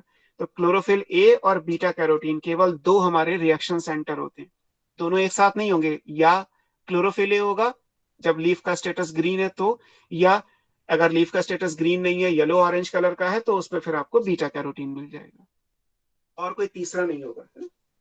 तो बीटा कैरोटीन इंपॉर्टेंट है। बीटा कैरोटीन कैरेट से डिस्कवर हुआ था, है ना। तो जितने भी डार्क फ्रूट्स होते हैं उनमें आपको कैरोटीनॉइड्स मिलते हैं, स्पेशली कैरोटीन। पपाया हो गया, वाटरमेलन हो गया, या आप, है ना, आपको मैंने कैरेट एग्जांपल दिया, वो हो गया। जितने भी डार्क कलर के फ्रूट्स हों, आपने उन सबको टीवी वगैरह में ऐड भी आप देखो तो कॉस्मेटिक्स में दिखाते हैं, फेयर एंड लवली में पपाया एक्सट्रैक्ट है, स्ट्रॉबेरी का एक्सट्रैक्ट है, या कोई फेस वॉश आ रही है उसके अंदर भी आपको दिखाते हैं कि सिट्रस फ्रूट्स, ऑरेंज का जो कलर है वो है। तो सिट्रस पील को क्यों यूज करते हैं, because it is rich in carotenoids, वो एड में भी क्लेम करते हैं। कैरोटीनॉइड्स का काम क्या होता है, ये हमारी बॉडी में फ्री रेडिकल फॉर्मेशन को इनिबिट करते हैं, रेस्ट्रिक्ट करते हैं। Free radical formation is the mechanism behind ageing. किसी भी चीज में एजिंग होनी हो, किसी भी चीज में उसको डिग्रेड करना हो, तो उसमें फ्री रेडिकल फॉर्मेशन एक बायोलॉजिकल मैकेनिज्म है। जितना ज्यादा फ्री रेडिकल्स ऑक्सीजन के बनेंगे उतनी जल्दी कंपाउंड टूट जाएगा। तो ये क्या करते हैं कैरोटीनॉइड्स, ये फ्री रेडिकल फॉर्मेशन को प्रिवेंट करते हैं। यहाँ भी इनका काम यही होगा कि अभी हम पढ़ेंगे कि इनका फंक्शन क्या है। इनका फंक्शन ये होगा, क्योंकि अगर ये रिएक्शन सेंटर तो एक है, ऐसे यहाँ भी रिएक्शन सेंटर ये एक है, अगर बाकी के पिगमेंट हुए भी तो वो क्या करेंगे, वो रिएक्शन तो स्टार्ट करेंगे नहीं।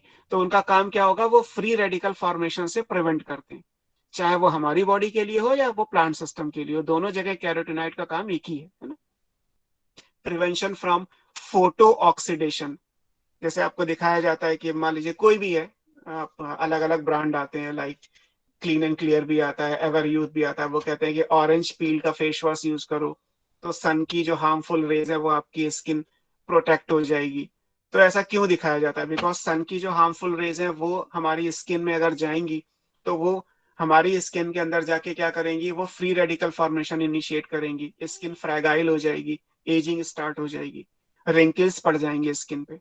तो दिखाया क्या जाता है कि आपको एक बॉडी लोशन या आपको एक सनस्क्रीन लगाना है जो फ्री रेडिकल फॉर्मेशन को प्रिवेंट करे।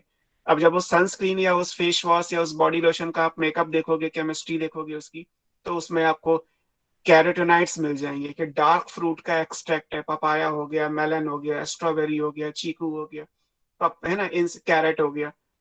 तो इन सबको लगाने से क्या होगा, बनाना हो गया, इन सबको लगाने से क्या हुआ, इन सबसे आपने कैरोटीनॉइड्स को अपनी स्किन पे अप्लाई किया, तो लाइट बेसिकली कैरोटीनॉइड्स पे पड़ेगी रादर देन स्किन। और कैरोटीनॉइड्स का काम ही होता है लाइट को एब्जॉर्ब करके स्किन को बचाना। अब हमारी बॉडी में स्किन है, प्लांट की बॉडी में यहाँ पे थैलेकॉइड मेम्ब्रेन आएगी जिसको ये बचाने का काम करेंगी।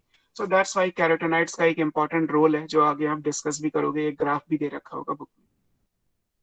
जो दूसरे कैरोटीनॉइड्स हैं वो कौन से हैं, वो ज़ैंथोफिल कहलाते हैं। ज़ैंथोफिल येलो कलर के होते हैं। ये तो जैसे लिखा था कि 4 पिगमेंट होंगे, तो 4 कौन से होंगे? Chlorophyll A, chlorophyll B, carotene और ज़ैंथोफिल। हालांकि इनमें से ओवरऑल कलर किसके हिसाब से आ जाएगा? क्लोरोफिल ए के हिसाब से, बिकॉज उसकी क्वांटिटी सबसे ज्यादा है। तो दैट्स वाई क्लोरोफिल ए जो है वो इंपॉर्टेंट है। ज़ैंथोफिल में कोई टाइप, ज़ैंथोफिल के भी टाइप्स होते हैं, पढ़े हैं आपने कहीं कोई ज़ैंथोफिल का एग्जांपल? फ्यूकोज़ैंथिन कहीं पढ़ा था आपने? Brown algae. ब्राउन एल्गी में, यस, है ना। ब्राउन एल्गी में जो ब्राउन कलर है दैट इज बिकॉज ऑफ फ्यूकोज़ैंथिन। और अब जो मैं नाम बोल रहा हूँ हो सकता है ना पढ़ा हो, बिकॉज वो बुक में एनसीईआरटी में तो है नहीं। डाइनोज़ैंथिन कहीं पढ़ा है? डाइनोज़ैंथिन या डाइएटोज़ैंथिन? डाइनोफ्लैजिलेट। हाँ, डाइनोज़ैंथिन डाइनोफ्लैजिलेट्स में है। डाइएटोज़ैंथिन क्राइसोफाइट्स यानी डायटम्स में है। एनसीईआरटी में नहीं दिया, लेकिन सर ने एक्स्ट्रा पढ़ाया होगा तो ये नाम दिए होंगे। So these are xanthophylls. ये अलग अलग टाइप के हैं। इनका काम भी क्या होगा? सेम जैसे कैरोटीनॉइड्स का है, लेकिन रिएक्शन केवल यही दो स्टार्ट करेंगे, क्लोरोफिल ए या बीटा कैरोटीन। तो फिलहाल आपने पिगमेंट्स के बारे में देखा, क्लोरोफिल और कैरोटीनॉइड्स। इसके आगे का जो मैंने कल भी आपको बताया था कि एक्शन स्पेक्ट्रा क्या होता है और एब्जॉर्प्शन स्पेक्ट्रा क्या होता है, और इसमें फिर कैरोटीनॉइड्स का रोल जो अभी मैंने आपको समझाया फ्री रेडिकल मैकेनिज्म वाला, वो आपको आगे का पढ़ना है। देन आएगा फिर फोटोसिंथेसिस की क्या होता मैकेनिज्म। क्या बेटा? है? ज़ैंथोफिल्स क्या करते हैं मतलब बॉडी में? हमारी बॉडी में ज़ैंथोफिल कुछ नहीं करते, हमारी बॉडी में कैरोटीनॉइड्स हैं, वो भी हमारी बॉडी में नहीं है, हम केवल अप्लाई करते हैं। प्लांट बॉडी की बात करें। प्लांट बॉडी के अंदर तो आप पढ़ोगे ही, अभी आपको जो मैंने आज समझाया free radical mechanism, photo oxidation, वो आप पढ़ोगे ही आगे। Okay sir. मतलब ये लंबा है अभी, तो इसलिए अभी हम आज नहीं खत्म कर सकते इसे। इसमें आपको एक्शन और एब्जॉर्प्शन स्पेक्ट्रम पढ़ना है, फोटो ऑक्सीडेशन जो मैंने फ्री रेडिकल मैकेनिज्म बताया वो समझना है, तब जाके ये पिगमेंट वाला, इसमें ग्राफ भी बुक में बने होंगे, वो कंटेंट कंप्लीट होगा। आफ्टर दैट फोटोसिंथेसिस की mechanism, what is light reaction, what is dark reaction. अभी तो बेसिकली चैप्टर के स्टार्ट में ही है आप, है ना। सर ये जो हमने लिखा था कि यूजुअली 4 पिगमेंट्स होते हैं, वो हमने मेजॉरिटी ऑफ प्लांट्स के लिए लिखा था कि ये चारों तो प्रेजेंट होंगे ही। It's not majority of the plants. इसका मतलब बेसिकली था कि हम ग्रीन लीफ कंसिडर कर रहे हैं, है ना। जिस प्लांट में लीफ ग्रीन होती ही नहीं उसमें क्या होगा, तो उसमें फिर ऐसा नहीं आएगा, कुछ और आएगा। जैसे अगर आप गार्डनिंग वगैरह में, क्रोटन आपने देखा होगा प्लांट, क्रोटन जानते हैं? क्रोटन का प्लांट होता है, सुना उसकी तो लीफ है। डार्क पर्पल कलर की होती है या डार्क ब्लू कलर की होती है या डार्क चॉकलेट कलर की होती है। ऐसी क्रोटन की लीफ का कलर ही उसे ऑर्नामेंटल प्लांट बनाता है। तो अब ऐसे केस में आपसे कहा जाए कि कौन से पिगमेंट होंगे, तो ऑब्वियस है कि ये नहीं होंगे। क्या होंगे वो हम पढ़ नहीं सकते। या आपसे रेड एल्गी की बात की जाए, तो रेड एल्गी के केस में क्या आएगा, तो जो आप पढ़ रहे हैं ये नहीं आएगा, कुछ और आएगा। ब्राउन एल्गी में कुछ और आएगा। तो 4 पिगमेंट जो यूजुअली प्रेजेंट है वो इस सेंस में कि लीफ ग्रीन होनी चाहिए। अगर ग्रीन लीफ है तो उसमें यूजुअली ये 4 पिगमेंट्स होंगे, क्लोरोफिल ए, बी, कैरोटीन और ज़ैंथोफिल। और इनके अलावा और भी हो सकता है डिपेंडिंग और ऑन भी द हो टाइप सकते ऑफ हैं, वो प्लांट। डिपेंड करता है, लीफ अलग अलग प्लांट की अलग अलग होती है, अलग अलग स्टेज पे लीफ का कलर अलग अलग हो जाता है, तो वो डिपेंड ओके करता है। सर। जैसे हम हमेशा से, मैंने आपको शायद कल भी ये क्वेश्चन कराया था कि रेड लाइट में फोटोसिंथेसिस मैक्सिमम होती है, लेकिन ये आंसर तभी तो आएगा जब लीफ, जब एल्गी ग्रीन होगी। अगर आपसे कहूं कि एक रेड एल्गी है और अब आपसे कहा जाए मैक्सिमम फोटोसिंथेसिस अकर्स इन, तो रेड लाइट तो आंसर नहीं आएगा ना, बिकॉज रेड एल्गी तो रेड को रिफ्लेक्ट कर देगी। जब रेड को एब्जॉर्ब ही नहीं कर रही तो रेड में मैक्सिमम फोटोसिंथेसिस कैसे आएगी? रेड एल्गी में रेड लाइट में 0 हो जाएगी फोटोसिंथेसिस। अब किसमें ज्यादा आएगी that is different thing, because red algae का अलग कॉन्सेप्ट आएगा, ब्राउन का अलग आएगा, और जो एल्गी आपने नहीं पढ़ी उनका अलग आएगा। हम तो केवल ग्रीन के हिसाब से चीजों को पढ़ रहे हैं, और हमें पढ़ना भी यही है। ऐसा नहीं कि आपको और कुछ पढ़ना है, आपको पढ़ना ही नहीं है, आपको केवल ग्रीन का ही पढ़ना है कॉन्सेप्ट। फिर सर उसमें ऐसे नहीं बोलेंगे कि ब्लू में ज्यादा होगी अगर रेड रिफ्लेक्ट कर रही है, वो भी सिर्फ ग्रीन के लिए है पूरा कॉन्सेप्ट? नहीं, रेड एल्गी में आती तो है ब्लू में ज्यादा, लेकिन फिर आपको सब एल्गी की अलग अलग याद करनी पड़ेगी ना। तो वो आपको मतलब पढ़नी 50 नहीं है मिली। बस। हाँ, आपको सिर्फ समझना ये है कि ग्रीन अगर है तो रेड लाइट में मैक्सिमम फोटोसिंथेसिस है। हम जो भी यहाँ पढ़ रहे हैं वो ग्रीन के हिसाब से मान के चल रहे हैं, है ना? ये है important. Okay sir. Sir green colour सिर्फ क्लोरोफिल ए और बी के लिए है सिर्फ? हाँ, ग्रीन कलर के तो यही होते हैं, क्लोरोफिल ग्रीन पिगमेंट होते हैं। ग्रीन में कुछ लाइट ग्रीन होंगे, कुछ पेल ग्रीन होंगे, कुछ ब्लूइश ग्रीन होंगे, कुछ डार्क ग्रीन होंगे, है ना? अब ग्रीन भी अलग अलग टाइप के हैं।